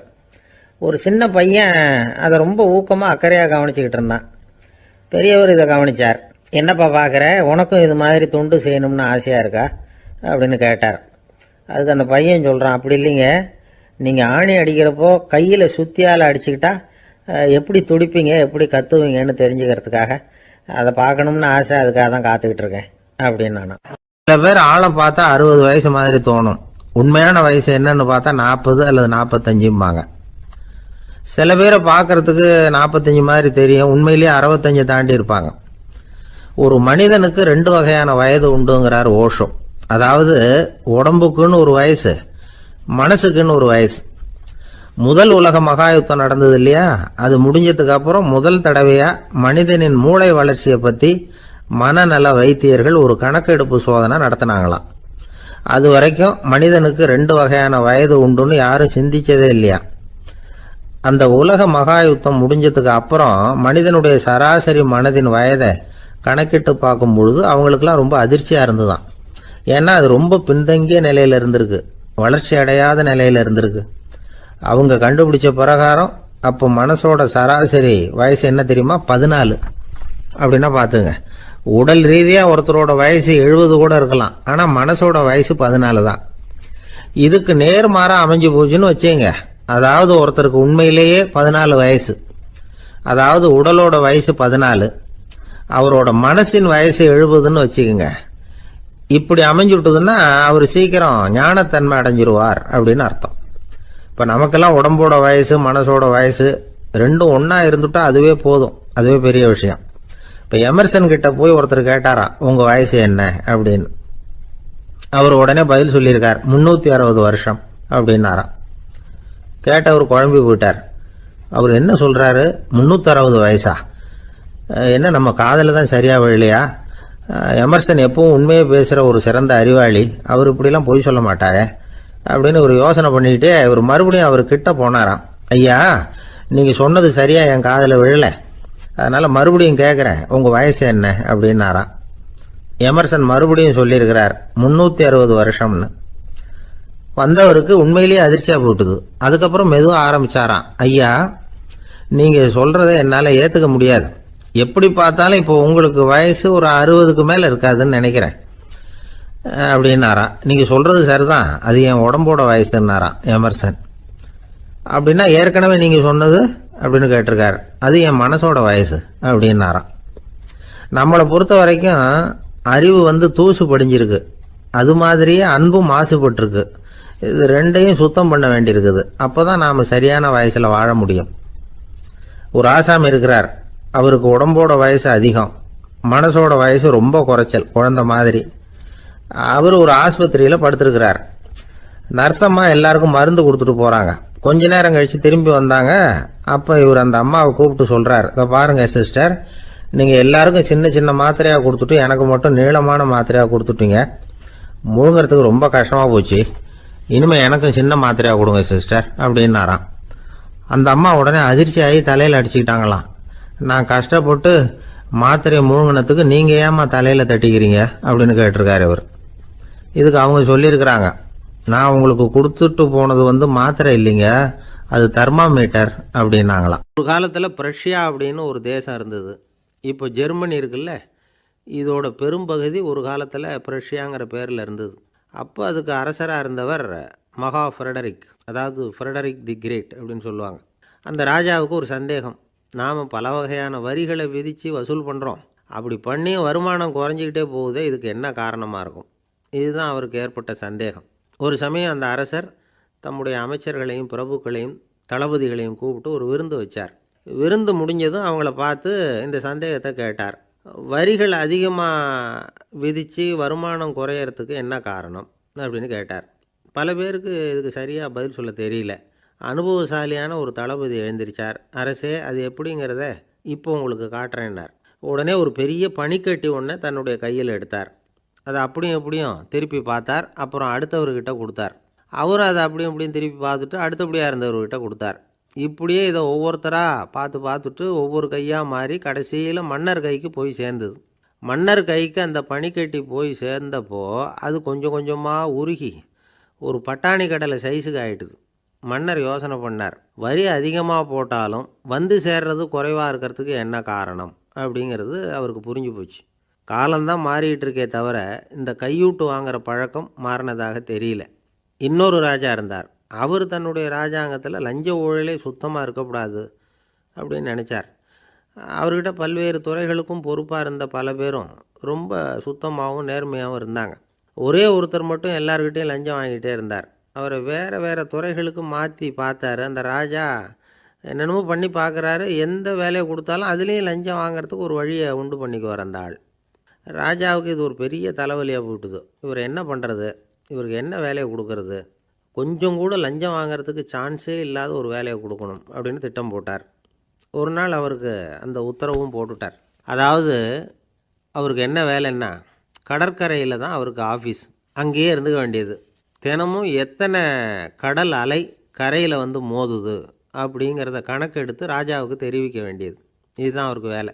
பேசாமல் அலையை எண்ணிட்டு உட்காந்துருக்கிட்டோம், அப்போவாவது அவர் லஞ்சம் வாங்குகிற சந்தர்ப்பம் இல்லாமல் போயிடும் அவருக்கு அப்படின்னு நினச்சார் ராஜா. இந்த ஆள் கடற்கரைக்கு போய் டியூட்டியில் ஜாயின் பண்ணிக்கிட்டார். ஒரே மாதத்தில் அங்கே சொந்தமாக ஒரு பிரம்மாண்டமான மாளிகை கட்டிவிட்டார்.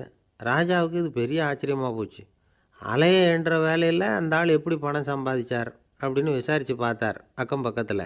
அந்த ஆள் என்ன பண்ணியிருக்கிறாருன்னா, கடற்கரையில் போய் பொறுப்பை ஏற்றுக்கிட்ட உடனே அங்கே இருந்த மீனவர்கள்கிட்ட எல்லாம் இந்த கரையில் வந்து ஒரு நாளில் வந்து மோதுகிற அலைகள் எத்தனை அப்படின்னு கேட்டிருக்காரு. அது எப்படிங்க தெரியும்னு இருக்காங்க அவங்க. தினமும் அந்த எண்ணிக்கை தெரியணும். நம்ம ராஜாவுக்கு தினமும் அறிக்கை அனுப்பணும், டெய்லி ரிப்போர்ட்டு. தவறுனா நீங்கள் இந்த கடலில் போய் மீன் பிடிக்கிறதுக்கு ராஜாவோட அனுமதி கிடைக்காது அப்படின்ட்டுருக்காரு. உடனே மீனவர்களும் பயந்து போட்டாங்க. கடலுக்கு போகிறதுக்கு அனுமதி இல்லைன்னா பட்டினி கிடக்கிறது மாதிரி ஆகிடுமே. மெதுவாக அந்த ஆளுகிட்ட போனாங்க, காதோட காதாக சொன்னாங்க, ஐயா, எங்களால் வந்து கடல் அலையை வந்து எண்ண முடியாது. தினமும் எங்களால் முடிஞ்சதை உங்களுக்கு பணமாக கொடுத்துட்றோம். நீங்கள் தான் ராஜா கிட்ட சிபாரிசு பண்ணி நாங்கள் தொடர்ந்து மீன் பிடிக்கிறதுக்கு அனுமதி வாங்கி கொடுக்கணும் அப்படின்னு வேண்டிக்கிட்டாங்க. பணம் தினமும் வந்து சேர ஆரம்பிச்சுட்டுது. பதவியில் மற்ற பதவியோட இந்த பதவி எவ்வளவோ மேல் அப்படின்னு நினச்சிட்டோம் அந்த ஆள். அது மட்டும் இல்லை, தயவு பண்ணி என்னை இந்த இடத்த விட்டு மாற்றி விடாதீங்க சார் அப்படின்னு வேற கேட்க ஆரம்பிச்சிட்டானா. ஒரு ஊரில் ஒரு ராஜா இருந்தார். அவர் ஒரு பூனை வளர்த்தார். ரொம்ப செல்லமாக அவர் அந்த பூனையை வளர்த்தார். அவர் என்ன பண்ணுவார் தெரியுமா?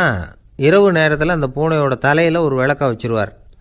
அந்த பூனை ரொம்ப ஜாக்கிரதையாக அந்த விளக்கு கீழே விழுந்துடாமல் பார்த்துக்கும். தலையை ஆட்டாமல் ரொம்ப நிதானமாக ராஜா பின்னாடி நடந்து போய்கிட்டே இருக்கும். அந்த விளக்கு வெளிச்சத்தில் எல்லா வேலைகளையும் செஞ்சுருவார். கையில் ஒரு விளக்கை தனியாக எடுத்துகிட்டு போக வேண்டிய அவசியமே இல்லை. விளக்கை தூக்கிட்டு போகிற வேலையை அந்த பூனை பார்த்துக்கும். அதனால் ராஜாவுக்கு அந்த பூனை மேலே ரொம்ப பிரியம். மந்திரிகளையெல்லாம் கூப்பிட்டு அவங்கக்கிட்ட சொல்லுவார், பார்த்தீங்களா இந்த பூனை எவ்வளவு விசுவாசமாக நடக்குது, என் பேரில் எவ்வளவு மரியாதை பார்த்தீங்களா அதுக்கு அப்படிம்பார். இதை கேட்டுவிட்டு அங்கேருந்த அமைச்சர்களில் ஒருத்தர் சொன்னார், மன்னா நீங்கள் சொல்கிறது சரிதான், இருந்தாலும் இந்த பூனையோட விசுவாசத்தை நாம் கொஞ்சம் சோதித்து பார்க்க வேண்டியிருக்கு அப்படின்னாராம். சரி, உங்கள் ஆசையை ஏன் கெடுக்கணும், நல்லா சோதித்து பாருங்கள் அப்படின்னு சொல்லிவிட்டார் ராஜா. உடனே அந்த அமைச்சர் என்ன பண்ணார் தெரியுமா? எங்கேயோ புறப்பட்டு போனார். ஒரு 5-6 எலிகளை பிடிச்சிக்கிட்டு வந்தார். அரண்மனையில் ராஜா ஏதோ வேலை பார்த்துக்கிட்டு இருக்கிறாரு. பக்கத்தில் அந்த பூனை ரொம்ப பணிவாக நின்றுக்கிட்டு இருக்குது. அது தலையில் விளக்கு எரிஞ்சிக்கிட்டு இருக்கு. அமைச்சர் தான் பிடிச்சிக்கிட்டு வந்த எலிகளை அந்த பூனை பார்வையில் படுறது மாதிரி எதிரில் விட்டார். அந்த எலிகள்லாம் அங்கேயும் இங்கேயும் ஓட ஆரம்பிச்சிது. அதை பார்த்தது பூனை, அவ்வளவுதான். தலையில் இருக்கிற விளக்கை பற்றியும் கவலைப்படலை, ராஜாவை பற்றியும் கவலைப்படலை.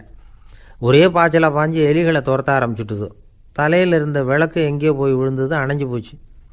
இருட்டில் ராஜா தடுமாற ஆரம்பிச்சுட்டார். இந்த சமயத்தில் அந்த அமைச்சர் மறுபடியும் விளக்கை ஏற்றினார். வெளிச்சம் வந்தது. அதுக்கப்புறம் அந்த அமைச்சர் பேசினார், அரசே, பூனையோட விசுவாசத்தை பார்த்தீங்களா? எலி அது கண்ணில் படுற வரைக்கும் தான் விசுவாசமாக இருந்தது.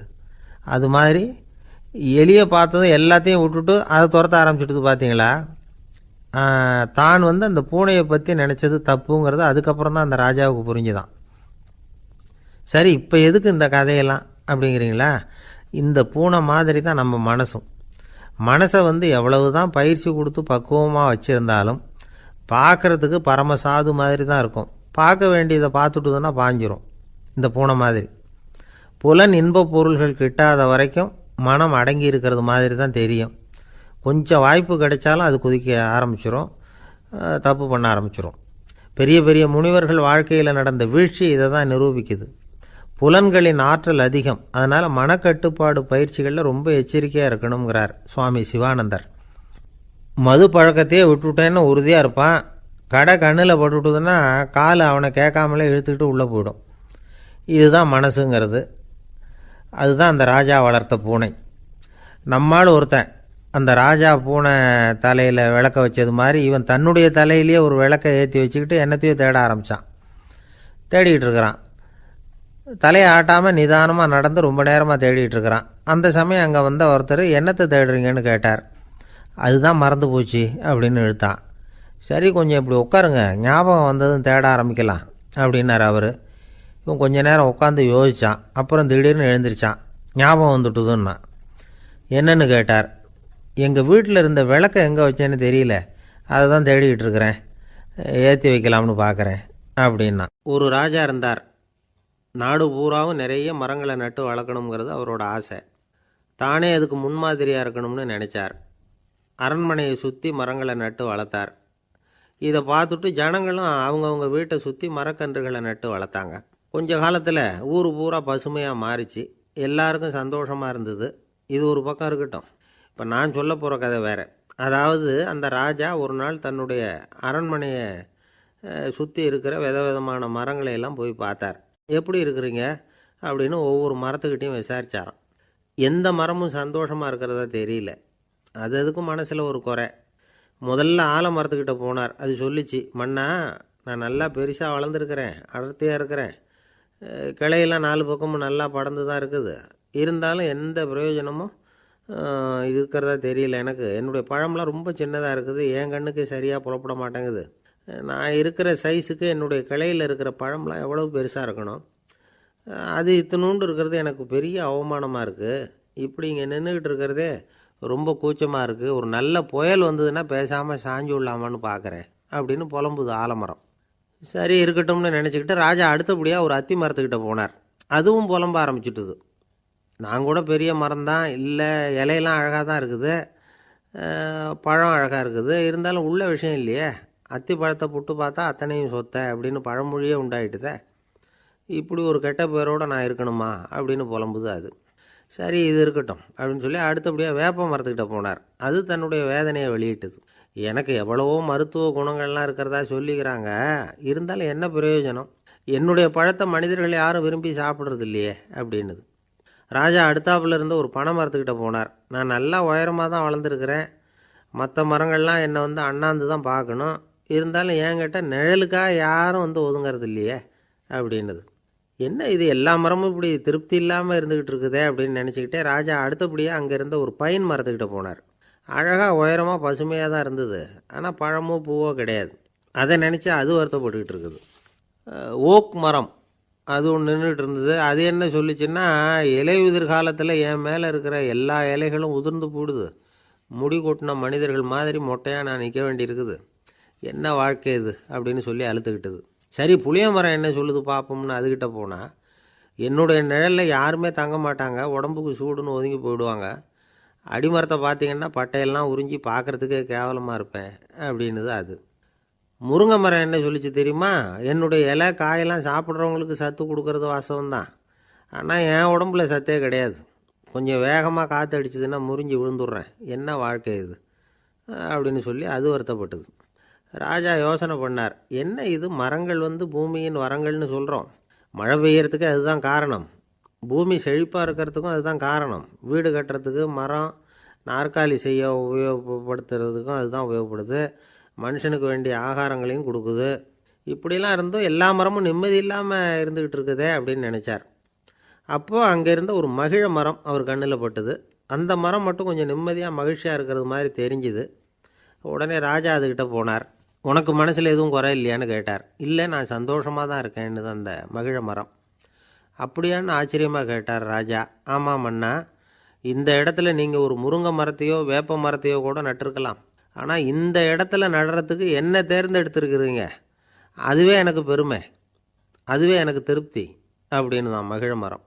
மகிழ மரம் சாதாரணமாக தான் இருக்கும், இளம் மஞ்சள் நிறத்தில் பூக்கள், அது காய்ந்தும் மனம் வீசும். மகிழ மரம் மாதிரி மன திருப்தியோடு வாழறதுக்கு நாம் கற்றுக்கணுமா. நாம் இந்த உலகத்தில் ஒரு நாயாவோ நரியாவோ கூட பிறந்திருக்கலாம், மனுஷனாக பிறந்திருக்கிறோம், அதுவே பெருமை தானே. இந்த நிறைவு தான் மகிழ்ச்சியின் ரகசியம். ஒரு பையன் அப்பா கிட்ட போய், அப்பா நீங்கள் இந்த உலகத்தில் ஒரு மனுஷனாக பிறந்தது என்னோட அதிர்ஷ்டம் நானா.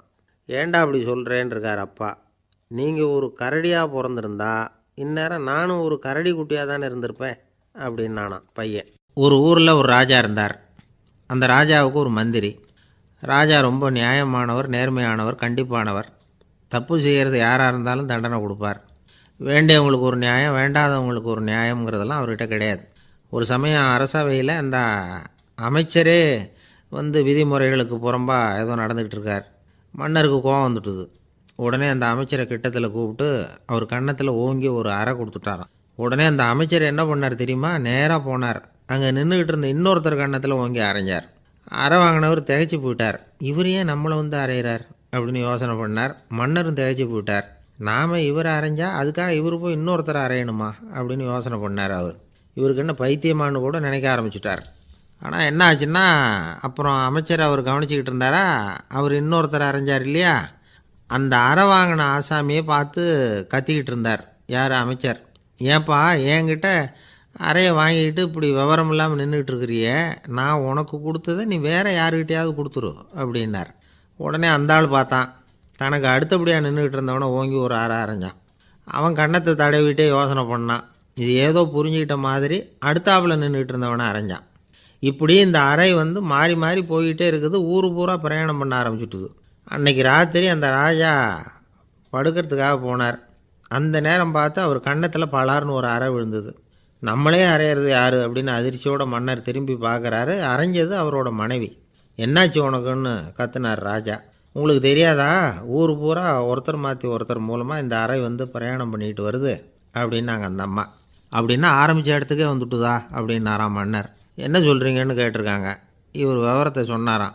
அப்படின்னா நீங்கள் ஆரம்பித்து வச்ச இந்த விளையாட்டை நான் முடிச்சு வச்சுட்டேன் அப்படின்னாங்களாம் அந்த அம்மா. மறுநாள் காலை மறுபடியும் அரசவை கூடிச்சு. அந்த அமைச்சர் மன்னரை பார்த்து கேட்டார், என்ன மகாராஜா, என்கிட்ட கொடுத்ததை திருப்பி வாங்கிட்டீங்களா அப்படின்னாராம். இப்படி நடக்கும்னு நான் எதிர்பார்க்கவே இல்லைன்னார் மன்னர். ஆனால் நான் எதிர்பார்த்தேன். அது எங்கே போயிட போகுது, ஊர் பூரா சுற்றி கடைசியில் உங்ககிட்ட தான் வந்து சேரும் அப்படிங்கிறது எனக்கு தெரியும் அப்படின்னாராம் அமைச்சர். இந்த கதை வந்து வேடிக்கையாக இருந்தால் கூட இதில் உள்ள கருத்து முக்கியமானது. இந்த உலகத்தில் பல கருத்துக்கள் இப்படி தான் மாறி மாறி சுற்றி வந்துக்கிட்டே இருக்குது. நம்மால் ஒருத்தன் தன்னுடைய நண்பன் ஒருத்தனை கடத்தெருவில் பார்த்தான். உடனே ஓடி போய் பலார்னு ஒரு அறை கொடுத்தானான். அவன் கன்னத்தை தடவிட்டு ஏன்டா என்னை அரைஞ்சேன்னு கேட்டிருக்கான். நீ ஏன்டா என்னை முட்டாள்னு என் மனைவிட்ட போய் சொன்னேன் அப்படின்ட்டுருக்கான் அவன். உன்னை ஒரு முட்டாள்னு சொன்னதுக்காகவா நீ என்னை அரைஞ்சே அப்படின்னு கேட்டிருக்கான் இவன். டேய், நான் அதுக்காக அறையலப்பா, அது ஒரு பெரிய ரகசியம். நான் முட்டாளுங்கிறது அந்த ரகசியத்தை நீ வந்து ஏன் எங்கள் வீட்டில் போய் சொன்னேன், அதுக்காக தான் அரைஞ்சேன் அப்படின்னு நான் அவன். ஒரு ராஜா ஊரெல்லாம் சுற்றி பார்த்துட்டு வரலாம்னு ஒரு நாள் புறப்பட்டு போனார். ஒரு இடத்துல தறி நெசவு வேலை ரொம்ப மும்முரமாக நடந்துக்கிட்டு இருந்தது. ஒரு பெரியவர் தறியால் நெசவு வேலை செஞ்சுக்கிட்டு இருந்தார். பக்கத்தில் ஒரு அழகான பொண்ணு உட்காந்து நூலை சுற்றிக்கிட்டு இருக்குது. ராஜா அந்த பெரியவரை பார்த்து யார் இந்த பொண்ணுன்னு விசாரித்தார். ராஜா அப்படி கேட்டதும் அவருக்கு ரொம்ப பெருமையாக போயிட்டுது. ஏன்னா உட்காந்துருந்தது அவரோட மகள். அரசே, இது என்னுடைய மகள். இவ வேகமாக நூல் தெரிக்கக்கூடியவள். வைக்கோல் எடுத்து இவ தெரிச்சா கூட அது எல்லாம் பவுனிழையாக வெளியில் வரும் அப்படின்னு ஒரு ராசி இவளுக்கு அப்படின்னு ரொம்ப பெருமையாக ராஜா கிட்ட சொன்னார். ராஜா இதை கேட்டதும் அசந்துட்டார். அப்படியா, இவ்வளவு அழகும் சாமர்த்தியமும் உள்ள இந்த பொண்ணு என்னோட வரட்டுமே, இவளை என் மருமகளாக ஆக்கிக்கிறேன் அப்படின்னார் ராஜா. அந்த பெரியவருக்கு ஒன்றும் புரியல. ஏதோ கொஞ்சம் பெருமையாக சொல்ல போவோ அது இப்படி ஆகிட்டுதே அப்படின்னு கவலைப்பட்டார். இருந்தாலும் ராஜா பேச்ச தட்ட முடியுமா, மகளை அனுப்பி வச்சுட்டார். ராஜா அந்த பொண்ணை அரண்மனைக்கு அழைச்சிட்டு வந்தார். அங்கே ஒரு அறையில் வச்சு பூட்டி விட்டார்.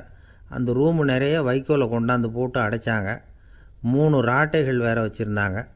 நாளைக்கு பொழுது விடியறதுக்குள்ளே நீ இந்த வைக்கோலையெல்லாம் தங்க இழைகளாக மாற்றி காட்டணும். நாளைக்கு காலம்பரம் வந்து நான் இந்த அறை கதவை திறப்பேன். உன் தகப்பன் சொன்னது மாதிரி எல்லாம் தங்கமாக மாறி இருக்கணும், இல்லைன்னா நீ உயிர் தப்ப முடியாது அப்படின்னு உத்தரவு போட்டார். பாவம் அந்த பொண்ணு என்ன பண்ணும், பகல் பூரா அழுதுகிட்டே உட்காந்துருக்குது. ராத்திரி பூராவும் தூக்கம் வரல. மறுநாள் அதிகாலை நேரத்தில் யாரோ கதவை தட்டுற சத்தம் கேட்டுது. பயந்துக்கிட்டே கதவை திறக்கிறா. திறந்து பார்த்தா வெளியில் 3 அவலட்சணமான பெண்கள். ஒருத்திக்கு வந்து கால் அகலமாக முறை மாதிரி இருக்குது, இன்னொருத்திக்கு கட்டை விரல் கரண்டி மாதிரி பெருசாக இருக்குது, 3ஆவது பொண்ணுக்கு உதடு தடித்து ரப்பர் மாதிரி தொங்கிக்கிட்டு இருக்கு. யார் நீங்கள், உங்களுக்கு என்ன வேணும் அப்படின்னு கேட்குது இந்த பொண்ணு. நாங்கள் உங்களுக்கு உதவி செய்கிறதுக்கு தான் வந்திருக்கிறோம் அப்படின்னு சொல்லி உள்ளே வந்தாங்க. உட்காந்தாங்க. கொஞ்ச நேரத்துக்குள்ளே உள்ளே இருந்த வைக்கோலையெல்லாம் தங்க இழைகளாக மாற்றி கொடுத்துட்டு போயிட்டாங்க. காலையில் ராஜா வந்தார், பார்த்தார். ஆகா பேஷுனார். இன்னும் கொஞ்சம் வைக்கோலை கொண்டாந்து அந்த ரூமில் போட சொன்னார். இந்த வைக்கோலையும் இன்றைக்கி தங்கமாக மாற்றிவிடு, நாளைக்கு மறுநாள் உனக்கும் இளவரசனுக்கும் கல்யாணம்னு சொல்லிவிட்டார். இன்றைக்கி ராத்திரி அந்த 3 பொண்ணுங்களும் வந்தாங்க. வைக்கோலை பொண்ணு இழைகளாக மாற்றினாங்க, புறப்பட்டாங்க. இந்த பொண்ணு அவங்க காலில் விழுந்து வணங்கினா. என் உசுரை காப்பாற்றினீங்க, உங்களுக்கு நான் என்ன கைமாறு செய்ய போகிறேன் அப்படின்னா. பயப்படாத, நீ விரும்பினா எங்களுக்கு ஒரு உதவி செய்யலாம். உன்னுடைய கல்யாணத்துக்கு நாங்கள் 3 பேரும் வரோம். நீ எங்களை வந்து வரவேற்று ராஜாக்கிட்டேயும் இளவரசர்கிட்டையும் நாங்கள் வந்து உன்னோட பெரியப்பா பொண்ணுங்கன்னு சொல்லி அறிமுகப்படுத்தி வை, நாங்கள் விருந்து சாப்பிட்டுட்டு போயிடுறோம் அப்படின்னாங்க. ரொம்பவும் சந்தோஷமாக சரின்னு ஒத்துக்கிட்டா. கல்யாண நாள் வந்தது. கல்யாணம் ரொம்ப கோலாகலமாக நடந்துக்கிட்டு இருக்கு. எல்லா தேசத்து ராஜா ராணிகளும் வந்துக்கிட்டு இருக்கிறாங்க. அந்த 3 அவலட்சணமான பொண்ணுங்களும் வந்து சேர்ந்தாங்க. யார் இவங்கன்னு கேட்டார் ராஜா. என் பெரியப்பா பொண்ணுங்க அப்படின்னா அந்த பொண்ணு. காலும் உதடும் கட்டை விரலும் ஏன் இப்படி உங்களுக்கு அவலட்சணம் ஆயிட்டுது அப்படின்னு கேட்டார். அதுக்கு அந்த பொண்ணுங்க பதில் சொன்னாங்க. என்ன செய்யறது, ஓயாமல் வைக்கோலை நூற்று ஒருத்தியோட கட்டை விரல் அப்படி கரண்டி மாதிரி ஆயிட்டுது. நாக்கில் தொட்டு தொட்டு திரிச்சதுனால ஒருத்தியோட உதடு அப்படி ஆயிட்டுது. காலால் கட்டையை அழுத்தி அழுத்தி தறி போட்டதுனால இன்னொருத்தையோட கால் அப்படி ஆயிட்டுது. உங்கள் மருமகளாக வந்திருக்கிற இந்த பொண்ணு அந்த 3ஐயுமே செய்ய தெரிஞ்சவ தான். என்ன ஆக போதோ இன்னும் கொஞ்ச நாளில் அப்படின்னாங்க. அவ்வளவுதான். ராஜா பயந்துட்டார். அம்மா, இன்னையிலேருந்து நீ இளவரசனின் மனைவி. நீ எப்பவும் அழகாக இருக்கணும். அதனால் நீ இனிமேல் வைக்கோலை திரிக்கவே கூடாது அப்படின்னு உத்தரவு போட்டார். அவளை இக்கட்டான சூழ்நிலையிலிருந்து காப்பாற்றின அந்த 3 பொண்ணுங்களும் சந்தோஷமாக திரும்பி போயிட்டாங்களாம். சுவாமி சின்மயானந்தர் இந்த கதையை சொல்லியிருக்கிறார். தன்னலம் மறந்து சுயலாபத்தை வந்து தியாகம் செய்கிறது வைக்கோல்ல இருந்து தங்க இழையை நூக்கிறது மாதிரி அப்படிங்கிறார் அவர். அது இருக்கட்டும், இப்போ நம்ம கதைக்கு வருவோம். ஒரு ராஜா தன்னோட மகனுக்கு சுயவரம் நடத்தினார். எல்லா தேசத்திலிருந்தும் ராஜகுமாரர்கள் வந்திருந்தாங்க. ராஜகுமாரியை கல்யாணம் பண்ணிக்கலாம்ங்கிற ஆசையில் சுயம்பர மண்டபத்திலேருந்து எல்லா ராஜகுமாரர்களும் அலறி அடிச்சுக்கிட்டு வெளியில் ஓடி வந்துக்கிட்டு இருக்கிறாங்களாம். ஏன் இப்படி எல்லாரும் மிரண்டு போய் ஓடி வர்றாங்கன்னு கேட்டார் ஒருத்தர். அதுக்கு இன்னொருத்தர் விவரம் சொன்னார். ராஜகுமாரியை இன்றைக்கி தான் அவங்க நேரில் பார்த்தாங்களாம், அதுதான் அப்படி ஓடி வந்துக்கிட்டு இருக்கிறாங்க அப்படின்னார். ஒரு ஊரில் ஒரு ராஜா இருந்தார். அவர் அடிக்கடி காட்டுக்கு வேட்டையாட போவார். சில நண்பர்களையும் கூட அழைச்சிக்கிட்டு போவார். காட்டுக்கு போனதும் ஆளுக்கு ஒரு பக்கமாக போய் வேட்டையாடுவாங்க. சாயந்தரமாக திரும்பி வருவாங்க. மறுநாள் அரண்மனையில் உட்காந்து ஒவ்வொருத்தரும் அவங்க அனுபவங்களை எல்லாம் சொல்லிக்குவாங்க. அவங்க வீரத்துக்கு தகுந்த மாதிரி பரிசை அந்த ராஜா கொடுப்பார். இது மாதிரி ஒரு தடவை எல்லாரும் வேட்டைக்கு போயிட்டு திரும்பி வந்ததும் உட்காந்து பேச ஆரம்பிச்சிருக்கிறாங்க. ஒருத்தன் சொன்னான், தன்னுடைய வீர தீர செயலை பற்றி அளக்க ஆரம்பிச்சிட்டான். ஏன்னா அதுக்கு பரிசு கிடைக்க போகுதில்ல, அதனால். அவன் என்ன சொன்னான் தெரியுமா? அரசே, நேற்றுக்கு காட்டில் என்னாச்சு தெரியுமா? எனக்கு நேராக ஒரு சிங்கம் வாயை திறந்துக்கிட்டு வந்துட்டுது. நான் பயப்படவே இல்லை. உடனே ஒரு கல்லை எடுத்து குறி பார்த்து வீசினேன். சிங்கத்து வாய்க்குள்ளே போய் அந்த கல் மாட்டிக்கிட்டுது. அவ்வளவுதான். அந்த சிங்கம் என்னை பார்த்துட்டு பயந்துட்டு ஒரே ஓட்டமாக திரும்பி ஓடி போயிட்டுது அப்படின்னா. ஆஹா பலே அப்படின்னு எல்லாரும் கை தட்டினாங்க. 2வது ஆள் ஒருத்தன் எழுந்திரிச்சான். அவன் சொல்ல ஆரம்பித்தான். அரசே, நான் போன வழியில் 2 பெரிய மலைப்பாம்பு கிடந்தது. என்னை முழுங்கிறதுக்கு வந்தது. நான் என்ன பண்ணேன் தெரியுமா? அந்த 2 பாம்போட வாலையும் ஒன்றா சேர்த்து முடிச்சு போட்டுட்டேன். அவ்வளவுதான். அது அங்கே இழுக்க இது இங்கே இழுக்க முடிச்சு நல்லா இறுகி போட்டுது அப்படின்றான். ஆஹா அற்புதம்னு சொல்லி எல்லாரும் கை தட்டினாங்களாம். அடுத்தபடியாக 3வது ஆள் ஒருத்தன் வந்தான். அவன் சொல்ல ஆரம்பித்தான். மன்னா, நான் போன பாதையில் குறுக்க ஒரு ஆறு. அதில் இறங்கி குளித்தேன். யாரோ காலை பிடிச்சி இழுக்கிறது மாதிரி இருந்தது. திரும்பி பார்த்தா ஒரு பெரிய முதலை. நான் உடனே அப்படியே ஒரு துள்ளல் துள்ளி அது முதுகில் போய் உக்காந்துக்கிட்டேன். அதை அப்படியே கரைக்கு நீந்த வச்சேன். கரைக்கு வந்து சேர்ந்ததும் அப்படியே ஒரே துள்ளி குதித்து கரைக்கு வந்துட்டேன் அப்படின்றான். அவன் தன்னுடைய வீரத்தை அப்படி சொல்லியிருக்கான். அடடா எப்பேற்பட்ட வீரம் அப்படின்னு எல்லாரும் கை தட்டினாங்களாம். 4வது ஆள் எழுந்திரிச்சான். மன்னா, நான் போன இடத்துல ஒரு கரடி வந்து என்னை துரத்த ஆரம்பிச்சுட்டுது. நான் ஒரு மலை உச்சிக்கு வந்துட்டேன். அதுக்கப்புறம் ஒரு அடி எடுத்து வச்சாலும் அதில் பாதாளத்தில் விழ வேண்டியது தான். அந்த நேரம் பார்த்து ஒரு பெரிய ராட்சச கழுகு அந்த பக்கமாக பறந்து வந்தது. நான் உடனே அப்படியே உயர எழும்பி அந்த கழுகோட காலை பிடிச்சிக்கிட்டேன். அப்படியே தொங்கிக்கிட்டே வந்தேன். ஒரு நல்ல இடம் வந்ததும் தொப்புன்னு கீழே குதித்து நடந்து வந்துட்டேன். இதுக்கும் எல்லாரும் கை தட்டுறாங்க. கடைசியாக ஒரு ஆள் எழுந்திரிச்சான். அரசே, நான் வந்து போன வழியில் ஒரு பெரிய யானை குறுக்க வந்தது. பயங்கரமாக சத்தம் போட்டுக்கிட்டே வந்தது. நான் பயந்து ஓடலை. உடனே என்ன பண்ணேன் தெரியுமா? அந்த யானையோட வாலை பிடிச்சி தூக்கினேன். தலைக்கு மேலே தூக்கி கரன்னு சுற்றினேன். வேகமாக சுற்றி வீசி எறிஞ்சேன். அவ்வளவுதான். அதே ஸ்பீடில் அந்த யானை மேலே போக ஆரம்பிச்சுட்டுது. இன்னும் கூட அது போய்கிட்டே தான் இருக்குது, கீழே விழவே இல்லைன்னா. இதை கேட்டதும் ராஜாவுக்கு கோபம் வந்துட்டுது. என்ன முட்டாள்னு நினச்சிக்கிட்டு பேசுகிறியா? யானையை வந்து நீ வாலை பிடிச்சி தூக்குன, அதை நான் நம்பணுமா அப்படின்னார்.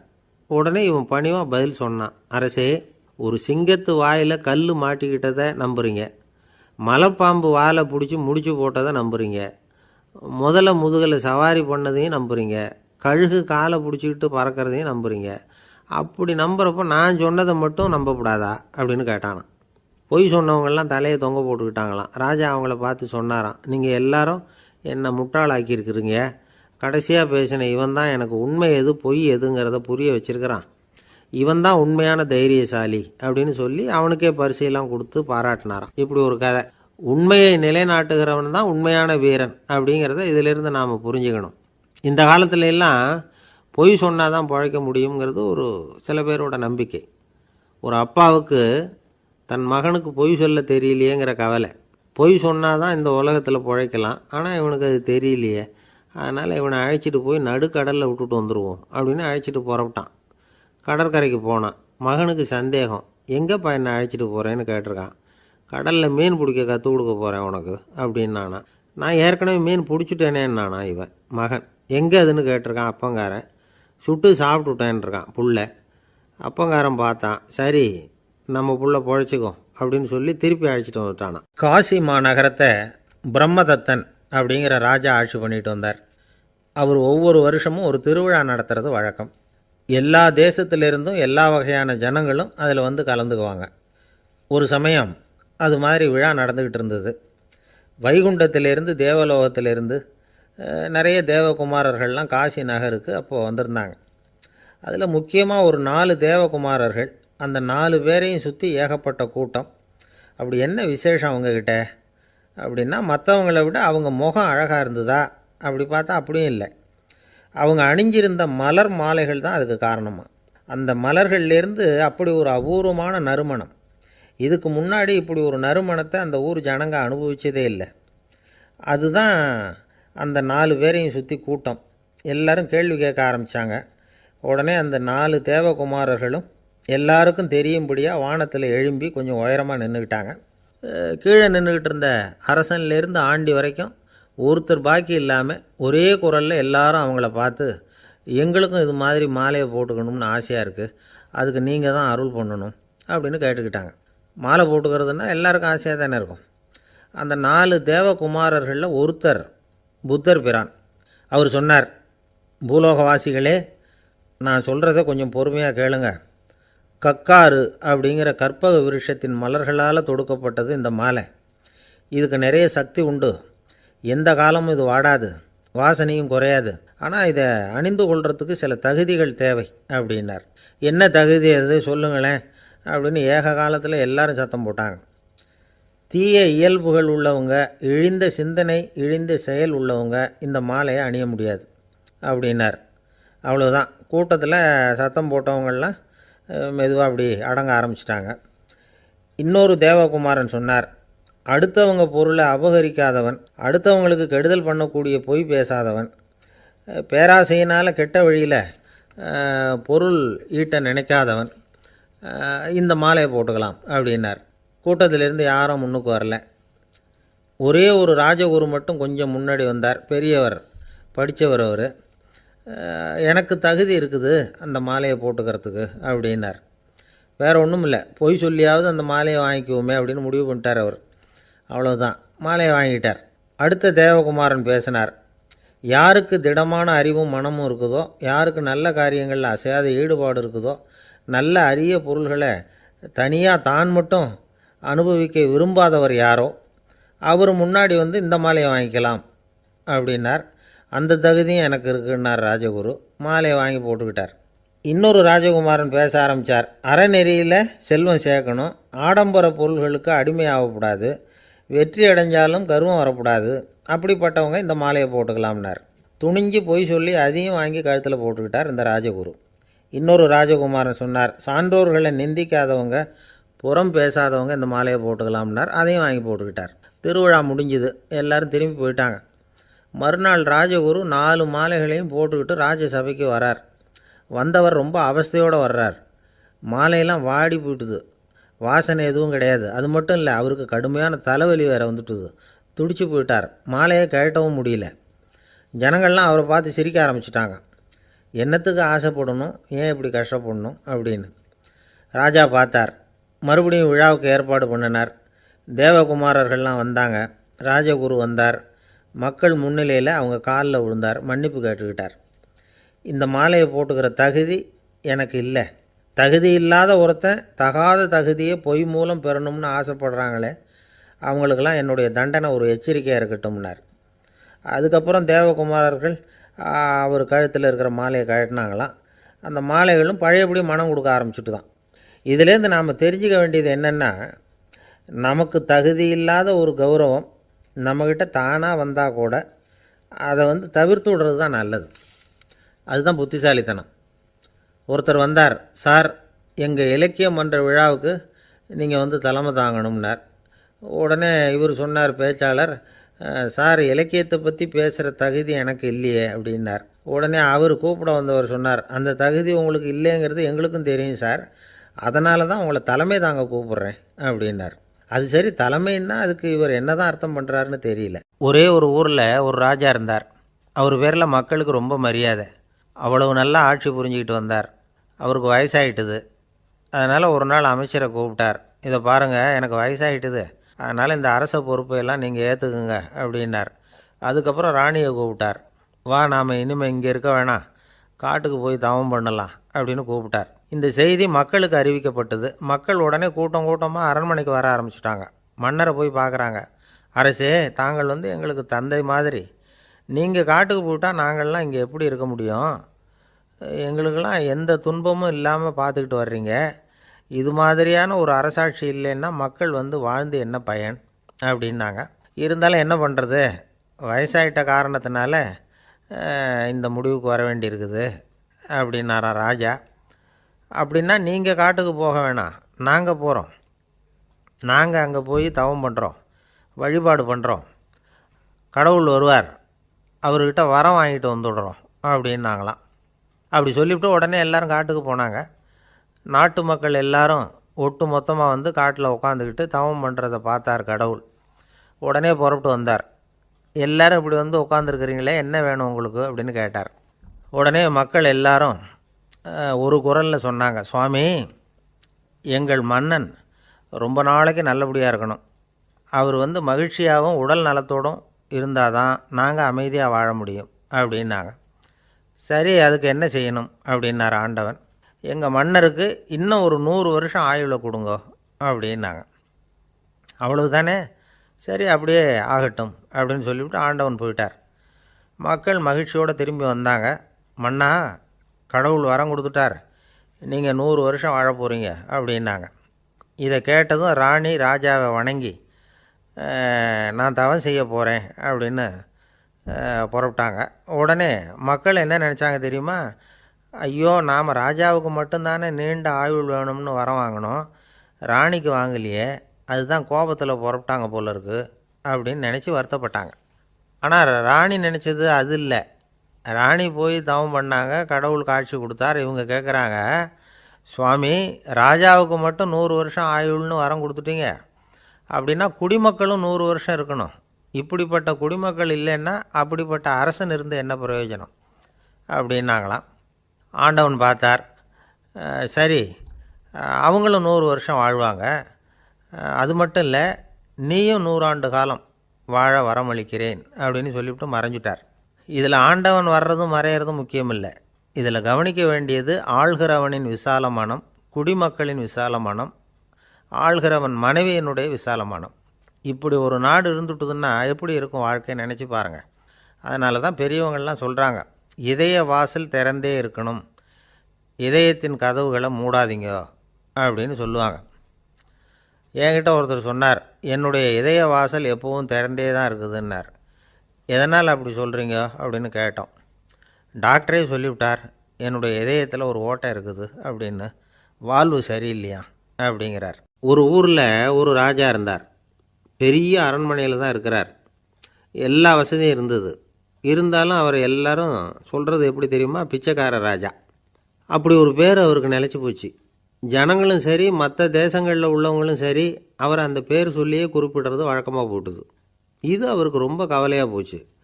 என்ன இது, நம்மளை தேடி வர்றவங்களுக்கெல்லாம் நாம் சோறு போடுறோம், நம்ம புகழ்ந்து பாடல் ஏற்றி கொண்டு வர்ற புலவர்களுக்கெல்லாம் அவங்க எப்படி வந்தாலும் ஒருவேளை சோறு போடணுங்கிறது உத்தரவு.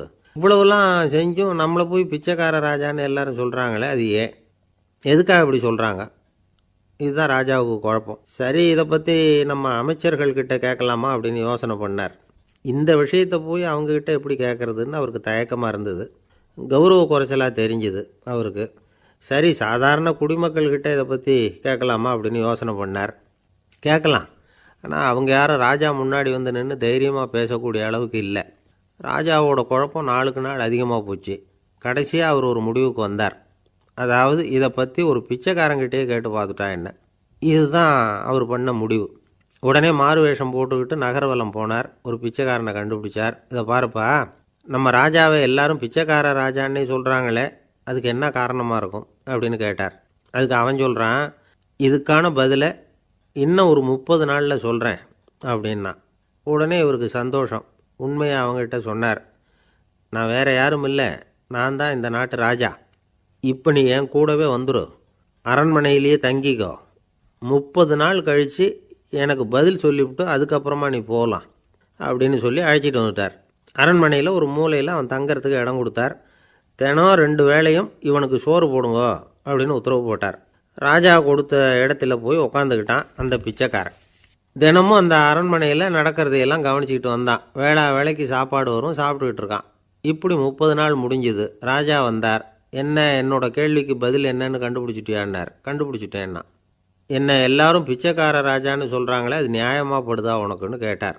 நியாயமாக தான் படுது, சந்தேகம் இல்லாமல் நீங்கள் பிச்சைக்கார ராஜா தான். என்னதான் நீங்கள் வசதியோடவும் படைபலத்தோடவும் இருந்தால் கூட நீங்கள் எங்கள் வர்க்கத்தை சேர்ந்த ஆசாமி தான் அப்படின்னு அடித்து சொல்லிவிட்டான் அந்த ஆள். ஏன்னால் அப்படி சொல்கிறேன்னு கேட்டார் இவர். அரசே, ஒரு உண்மையை கண்டுபிடிச்சி சொல்கிறதா நான் உங்ககிட்ட சொன்னேன். நீங்கள் ராஜ பரம்பரைன்னா உடனே உங்கள் கழுத்தில் கிடக்கிற முத்து மாலையை கழட்டி பரிசாக கொடுத்துருப்பீங்க, பொன்னையும் மணியையும் கொடுத்துருப்பீங்க. ஆனால் நீங்கள் அப்படி செய்யலை. என்னை ஒரு மூலையில் உட்கார வச்சு 2 வேளை சோறு போட சொன்னீங்க. உங்களை தேடி யார் வந்தாலும், யார் பாராட்டி பேசினாலும் அல்லது பிரச்சனைகளை சொன்னாலும் நீங்கள் செய்கிற ஒரே காரியம் சோறு போடுறது தான். பிச்சைக்காரனுக்கு சோறு மட்டும்தான் உலகம். உங்கள் விஷயத்திலையும் நீங்கள் அப்படி தான் நினைக்கிறதாக தெரியுது. நல்லா கவனிங்க. எந்த ஒரு பிரச்சனைக்கும் சோறு தான் முடிவுன்னு நினைக்கிறீங்க பாருங்கள். நீங்கள் சந்தேகமில்லாத எங்களை சேர்ந்த ஆள் தான் அப்படின்னு விட்டான் அந்த பிச்சைக்காரன். அதுக்கப்புறம் தான் அந்த ராஜா தன்னுடைய தவறுகளையெல்லாம் திருத்திக்கிட்டாராம். பசின்னு வர்றவங்களுக்கு சோறு தான் போடணும், அது தப்பு இல்லை. பாராட்ட வர்றவங்களுக்கெல்லாம் சோத்தையே போட்டு அனுப்புனா இப்படி தான் பேர் வரும். எனக்கு தெரிஞ்ச ஒருத்தர் தினமும் யாராவது ஒருத்தரை தன் வீட்டுக்கு அழைச்சிட்டு போவார், சாப்பாடு போட்டு அனுப்புவார். முன்னறிவிப்பு இல்லாமல் திடீர்னு ஒரு விருந்தாளியோட வீட்டில் போய் இவர் நிற்கிறது வழக்கம். அந்த அம்மாவும் இவருக்காக தயார் பண்ணி வச்சுருந்ததை இவர் அழைச்சிட்டு வந்திருக்கிற விருந்தாளிக்கு போட்டுருவாங்க. விருந்தாளி சாப்பிட்டுட்டு போனதுக்கப்புறம் இவர் மனைவிகிட்ட உனக்கு சிரமம் வேணாம் அப்படின்னு சொல்லிவிட்டு பக்கத்தில் உள்ள ஒரு ஹோட்டலுக்கு போய் காசு கொடுத்து சாப்பிட்டுட்டு வந்துடுவார். பல நாள் இப்படி நடக்கும். ஒரு நாள் அவரை தனியாக கூப்பிட்டுக்கிட்டு போய் ஏன் இப்படி பண்ணுறீங்கன்னு கேட்டோம். அதுக்கு அவர் சொல்கிறாரு, எங்கள் வீட்டு சாப்பாட்டிலேருந்து தப்பிக்கிறதுக்கு எனக்கு வேறு வழி எதுவும் தெரியல சார், அதனால தான் இப்படி பண்ணிகிட்ருக்கிறேன் அப்படின்னார் ரொம்ப பரிதாபமாக. ஒரு சீன தேசத்து அரசர் இருந்தார். அவருக்கு வயசாயிட்டுது. அவருக்கு அடுத்தபடியாக அவருடைய புள்ள பட்டத்துக்கு வரணும், ஆட்சி பொறுப்பை ஏற்றுக்கணும். ஒரு நல்ல தலைவனுக்கு இருக்க வேண்டிய பண்புகள்லாம் தன்னுடைய மகனுக்கு இருக்கணும்னு விரும்பினார் அந்த அரசர். அதனால் இளவரசனை பக்கத்தில் இருந்த ஒரு குரு கிட்ட அனுப்புனார். இளவரசன் அவர்கிட்ட போய் சேர்ந்தான். அந்த குரு என்ன பண்ணார் தெரியுமா? இவனை பார்த்து சொன்னார், இதை பாருப்பா, நீ என்ன பண்ணுற, இப்போவே பக்கத்தில் இருக்கிற காட்டுக்கு போ, நடு காட்டில் போய் ஒரு இடத்துல உட்காந்துக்கோ. அங்கே என்னென்ன சத்தம்லாம் உன் காதில் விழுதுன்னு கவனித்து கேளு. உன் காதில் விழுந்த ஓசைகள் என்னென்னங்கிறத என்கிட்ட சொல்லு, அதுதான் எனக்கு தெரியணும், உனக்கு வேலையும் அதுதான் அப்படின்னு சொல்லி அனுப்பி வச்சுட்டார். இளவரசன் காட்டுக்கு போனான். குரு சொன்னபடியே ஒரு இடத்துல உட்காந்து கவனித்து கேட்டான். அதுக்கப்புறம் குருக்கிட்ட திரும்பி வந்தான். என்னென்ன சத்தம்லாம் கேட்ட அப்படின்னு கேட்டார் குரு. குருவே, காட்டில் நான் பறவைகள் சத்தம்லாம் கேட்டேன், மிருகங்களின் ஓசையையும் கேட்டேன், இதை தவிர இடி மின்னல் மழை இதுகளோட சத்தத்தையும் கேட்டேன் அப்படின்னா. குரு யோசனை பண்ணார், நீ இன்னமும் சரியாக கேட்கல, அதனால் மறுபடியும் காட்டுக்கு போ, கொஞ்ச நாள் தங்கியிருந்து கேட்டுட்டு வா அப்படின்னார். இளவரசனுக்கு ஒன்றும் புரியல. இருந்தாலும் குருவின் கட்டளையாச்சே, மறுக்க முடியுமா? உடனே அவன் மறுபடியும் காட்டுக்கு போனான். ஒரு இடத்துல உட்காந்தான். கொஞ்ச நேரம் உன்னிப்பாக கவனித்து கேட்டான். சில நாள் கழித்து குருக்கிட்ட திரும்பி வந்தான். குருவே, இந்த தடவை சில துல்லியமான சத்தங்களை எல்லாம் கேட்டான். தேனீ பறக்கிற சத்தம், நீரோடையின் மெல்லிய ஓசை, இதெல்லாம் கேட்டேன்னா. குரு சிரிச்சார். நீ மறுபடியும் காட்டுக்கு போ, இன்னும் சில நாள் அங்கே இரு, முழுமையாக கவனமாக கேட்டுக்கிட்டு வா அப்படின்னு சொல்லி அனுப்பி வச்சுட்டார். இளவரசனுக்கு குழப்பம் அதிகமாயிட்டுது. ஒன்றுமே புரியல. மறுபடியும் காட்டுக்கு போனான். மௌனமாக ஒரு இடத்துல உட்காந்துட்டான். அப்படியே தியானத்தில் ஆழ்ந்துட்டான். சில நாளில் அவனுக்கு இதுவரை கேட்காத ஓசைகள்லாம் கேட்க ஆரம்பிச்சிட்டுது. இதைத்தான் நான் கேட்கணும்னு என்னுடைய குரு எதிர்பார்த்துருக்கிறாருங்கிறத புரிஞ்சுக்கிட்டான். உடனே குரு கிட்ட ஓடனான். குருவே, இந்த தடவை காதுகளுக்கு கேட்க முடியாத சில ஓசைகளை கூட என்னால் உணர முடிஞ்சுது. பூ மலருகிற ஓசை, சூரியனால் பூமி சூடாகிறப்போ எழுகிற ஓசை, காலை பனித்துளி இந்த புல்லுலாம் குடிக்கிற ஓசை, இது எல்லாம் என்னால் நல்லா கேட்க முடிஞ்சுது அப்படின்னா. குருவுக்கு இப்போ தான் திருப்தி ஏற்பட்டு தான். இளவரசனை பார்த்து சொன்னார், இதை பாருப்பா, இப்போ தான் நாட்டை ஆளுகிற தகுதி உனக்கு வந்திருக்குது அப்படின்னு சொல்லி அதுக்கு விளக்கமும் கொடுத்தாராம். எந்த அரசன் தன்னுடைய மக்களின் இதயம் பேசுகிற மௌன மொழியை, மௌன வார்த்தைகளை கேட்குறானோ அவன்தான் ஆள தகுதி உள்ளவன். எந்த அரசன் தன்னுடைய மக்களின் உணர்ச்சிகளை உண்மையாக உணர்றானோ அவன்தான் முதன்மையான அரசன். போலி வார்த்தைகளை மட்டும் கேட்டுட்டு பல மௌன ராகங்களை காதில் வாங்கிக்காதவன் அரசனே இல்லை. எந்த நாட்டில் எப்போ ஒரு அரசன் தன்னுடைய மக்களின் உணர்ச்சிகளை கேட்க மறுக்கிறானோ அன்னையிலேருந்தே அந்த நாடு அழிய தொடங்குது அப்படின்னு அர்த்தம். இதுதான் அந்த குரு இளவரசனுக்கு போதிச்சது. வாயால் பேசுகிறத மட்டும் கேட்டு ஏமாறக்கூடாது, உணர்ச்சிகளையும் கேட்குறதுல தான் மனப்பக்குவம் உண்டாகும். மக்கள் உணர்ச்சிகளை புரிந்து கொள்ளாத அரசர்கள் நீடிச்சிருக்க முடியாது. அது மாதிரி நாடுகளில் அடிக்கடி குழப்பம் தான் உண்டாகும். அப்படி இருந்தால் அடிக்கடி ஆட்சி மாறிக்கிட்டு இருக்கும். அப்படிப்பட்ட ஒரு தேசம், அங்கே ஒரு சிறைச்சாலையில் 3 கைதிகள் பேசிக்கிட்டு இருந்தாங்க. ஒருத்தன் சொன்னான், நான் இந்த நாட்டு ராஜாவை எதிர்த்து பேசிக்கிட்டு இருந்தேன், அதனால் என்னை பிடிச்சி கொண்டாந்து இங்கே போட்டுட்டாங்க அப்படின்னா ஒருத்தன். இன்னொருத்தன் சொன்னான், நான் இந்த நாட்டு ராஜாவை ஆதரித்து பேசிக்கிட்டு இருந்தேன், அதனால் என்னை பிடிச்சி கொண்டாந்து இங்கே தள்ளிவிட்டாங்க அப்படின்னா. அது சரி, நீ என்ன தப்பு பண்ண அப்படின்னு சொல்லி 3வது ஆளை பார்த்து இவங்க கேட்டாங்க. அதுக்கு அந்த ஆள் சொல்கிறான், நான் தான் இந்த நாட்டு ராஜா அப்படின்னானா. ஒரு அரசனும் அமைச்சரும் ஒரு நாள் ரொம்ப சாவகாசமாக பேசிக்கிட்டு இருந்தாங்களாம். அரசன் அமைச்சரை பார்த்து ஒரு கேள்வி கேட்டிருக்கார். ஏங்க அமைச்சரே, ஆசை இல்லாத ஒரு மனுஷனால் இருக்க முடியுமா அப்படின்னு.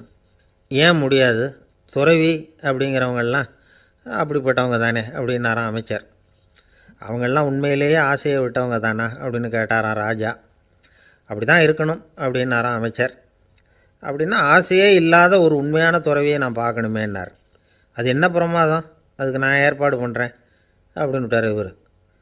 சொல்லிவிட்டு உடனே புறப்பட்டு போனார். அங்கே இங்கே தேடினார். அப்புறம் தான் அவருக்கு புரிஞ்சுது உண்மை துறவியை கண்டுபிடிக்கிறது எவ்வளவு கஷ்டமான காரியம்னு. இருந்தாலும் ராஜா கிட்ட சொல்லியாச்சே, உண்மை துறவியை காட்டுறேன்னு. இப்போ என்ன பண்ணுறது?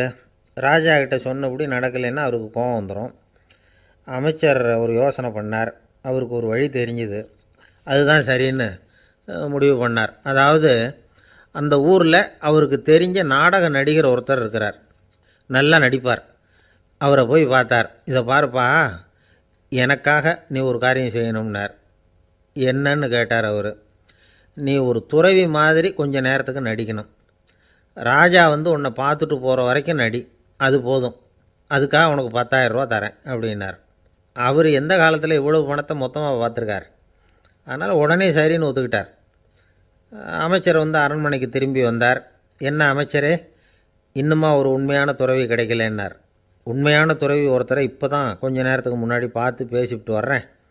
அவர் நம்ம ஊருக்கு வெளியில் குளத்தங்கரையில் உள்ள ஒரு ஆலமரத்துக்கு அடியில் உட்காந்துருக்கிறார் அப்படின்னார் இவர். அப்படின்னா உடனே புறப்படுங்க அப்படின்னார் ராஜா. பரிவாரங்களோடு புறப்பட்டார். அங்கே அந்த மரத்தடியில் அந்த ஆள் வேஷம் போட்டுக்கிட்டு துறவி மாதிரி உட்காந்துருக்கிறான். ராஜா நேராக போனார். அந்த துறவி காலில் பொத்துன்னு விழுந்து வணங்கினார். உடனே ராணியும் அவர் காலில் விழுந்தாங்க. அடுத்தபடியாக அமைச்சர் விழுந்தார். அவருக்கு தெரியும் இது நம்ம ஆள் தான்னு. இருந்தாலும் என்ன பண்ணுறது, நேரம். அப்புறம் பரிவாரங்கள்லாம் துறவி காலில் விழுந்து ஆசீர்வாதம் வாங்கிட்டாங்க. ராஜா அப்புறமா தங்கத்தட்டில் பொன்னையும் பொருளையும் வச்சு அந்த துறவிக்கிட்ட ரொம்ப பணிவாக நீட்டுறார். தாங்கள் தயவு பண்ணி இதை ஏற்றுக்கணும் அப்படின்னு வேண்டிக்கிட்டார். அந்த துறவி பற்றில்லாமல் அதை பார்த்தார். எல்லாத்தையும் திறந்துவிட்ட எனக்கு இதெல்லாம் எதுக்காக அப்படின்னு சொல்லி அதை மறுத்துட்டாராம். ஆஹா, உண்மையான துறவியை பார்த்துட்டோம் அப்படிங்கிற ஆனந்தம் அரசருக்கு. ரொம்ப நிம்மதியாக திருப்தியாக திரும்பி வந்தார் அரண்மனைக்கு. அதுக்கப்புறம் அமைச்சர் யாருக்கும் தெரியாமல் அந்த துறவிகிட்ட ஓடினார். சொன்ன பிரகாரம் பணத்தை நீட்டினார். இந்தாப்பா, நான் உங்ககிட்ட சொன்னபடி 10,000 ரூபா பணம் எடுத்துக்கோ அப்படின்னார். அந்த ஆள் ராஜா கிட்ட சொன்னது மாதிரியே எல்லாத்தையும் திறந்துவிட்டோம், எனக்கு இதெல்லாம் எதுக்காக வேணாம் அப்படின்னு விட்டாராம். நடித்த வரைக்கும் போதும்ப்பா, இனிமேல் இந்த நாடக வசனம்லாம் வேணாம், வேஷத்தை கலைச்சிரு, பணத்தை வாங்கிக்கோன்னார். இல்லைங்க, இது வேஷம் இல்லை, இது வசனமும் இல்லை, இது உண்மை. கொஞ்ச நேரம் துறவி மாதிரி நடித்ததுக்கே இந்த தேசத்து ராஜா ராணி அமைச்சர் பரிவாரங்கள் எல்லாம் என் காலில் விழுந்து வணங்குறாங்க. அப்படின்னா உண்மையான துறவியாக இருக்கிறது எவ்வளவு பெருமையான விஷயம். நான் உண்மையான துறவியாக ஆக போகிறேன், அப்படி முடிவும் பண்ணிட்டேன் அப்படின்னார் அந்த நடிகர். வேஷம் கூட எப்படிப்பட்ட விளைவுகளை உண்டு பண்ணுது பார்த்தீங்களா. நம்மால் ஒருத்தன் ரொம்ப வசதியாக தான் இருந்தான். ஒரு நாள் அவன் சொத்து பூரா திருட்டு போயிட்டுது. அதுக்கப்புறம் இவன் துறவி மாதிரி ஆயிட்டான். ஊர் ஊராக சுற்றினான். ஒரு குருநாதரை தேடி கண்டுபிடிச்சான். அவர்கிட்ட சீடனாக சேர்ந்துக்கிட்டான். அவனை பார்த்து ஒருத்தர் கேட்டார், நீ உண்மையான சீடன் தானான்னு. இல்லைங்க, சீடன் மாதிரி நடிச்சுக்கிட்டு இருக்கிறேன் அப்படின்னா. அது குரு துரோகம் இல்லையா அப்படின்னு கேட்டார் அவர். இல்லைங்க,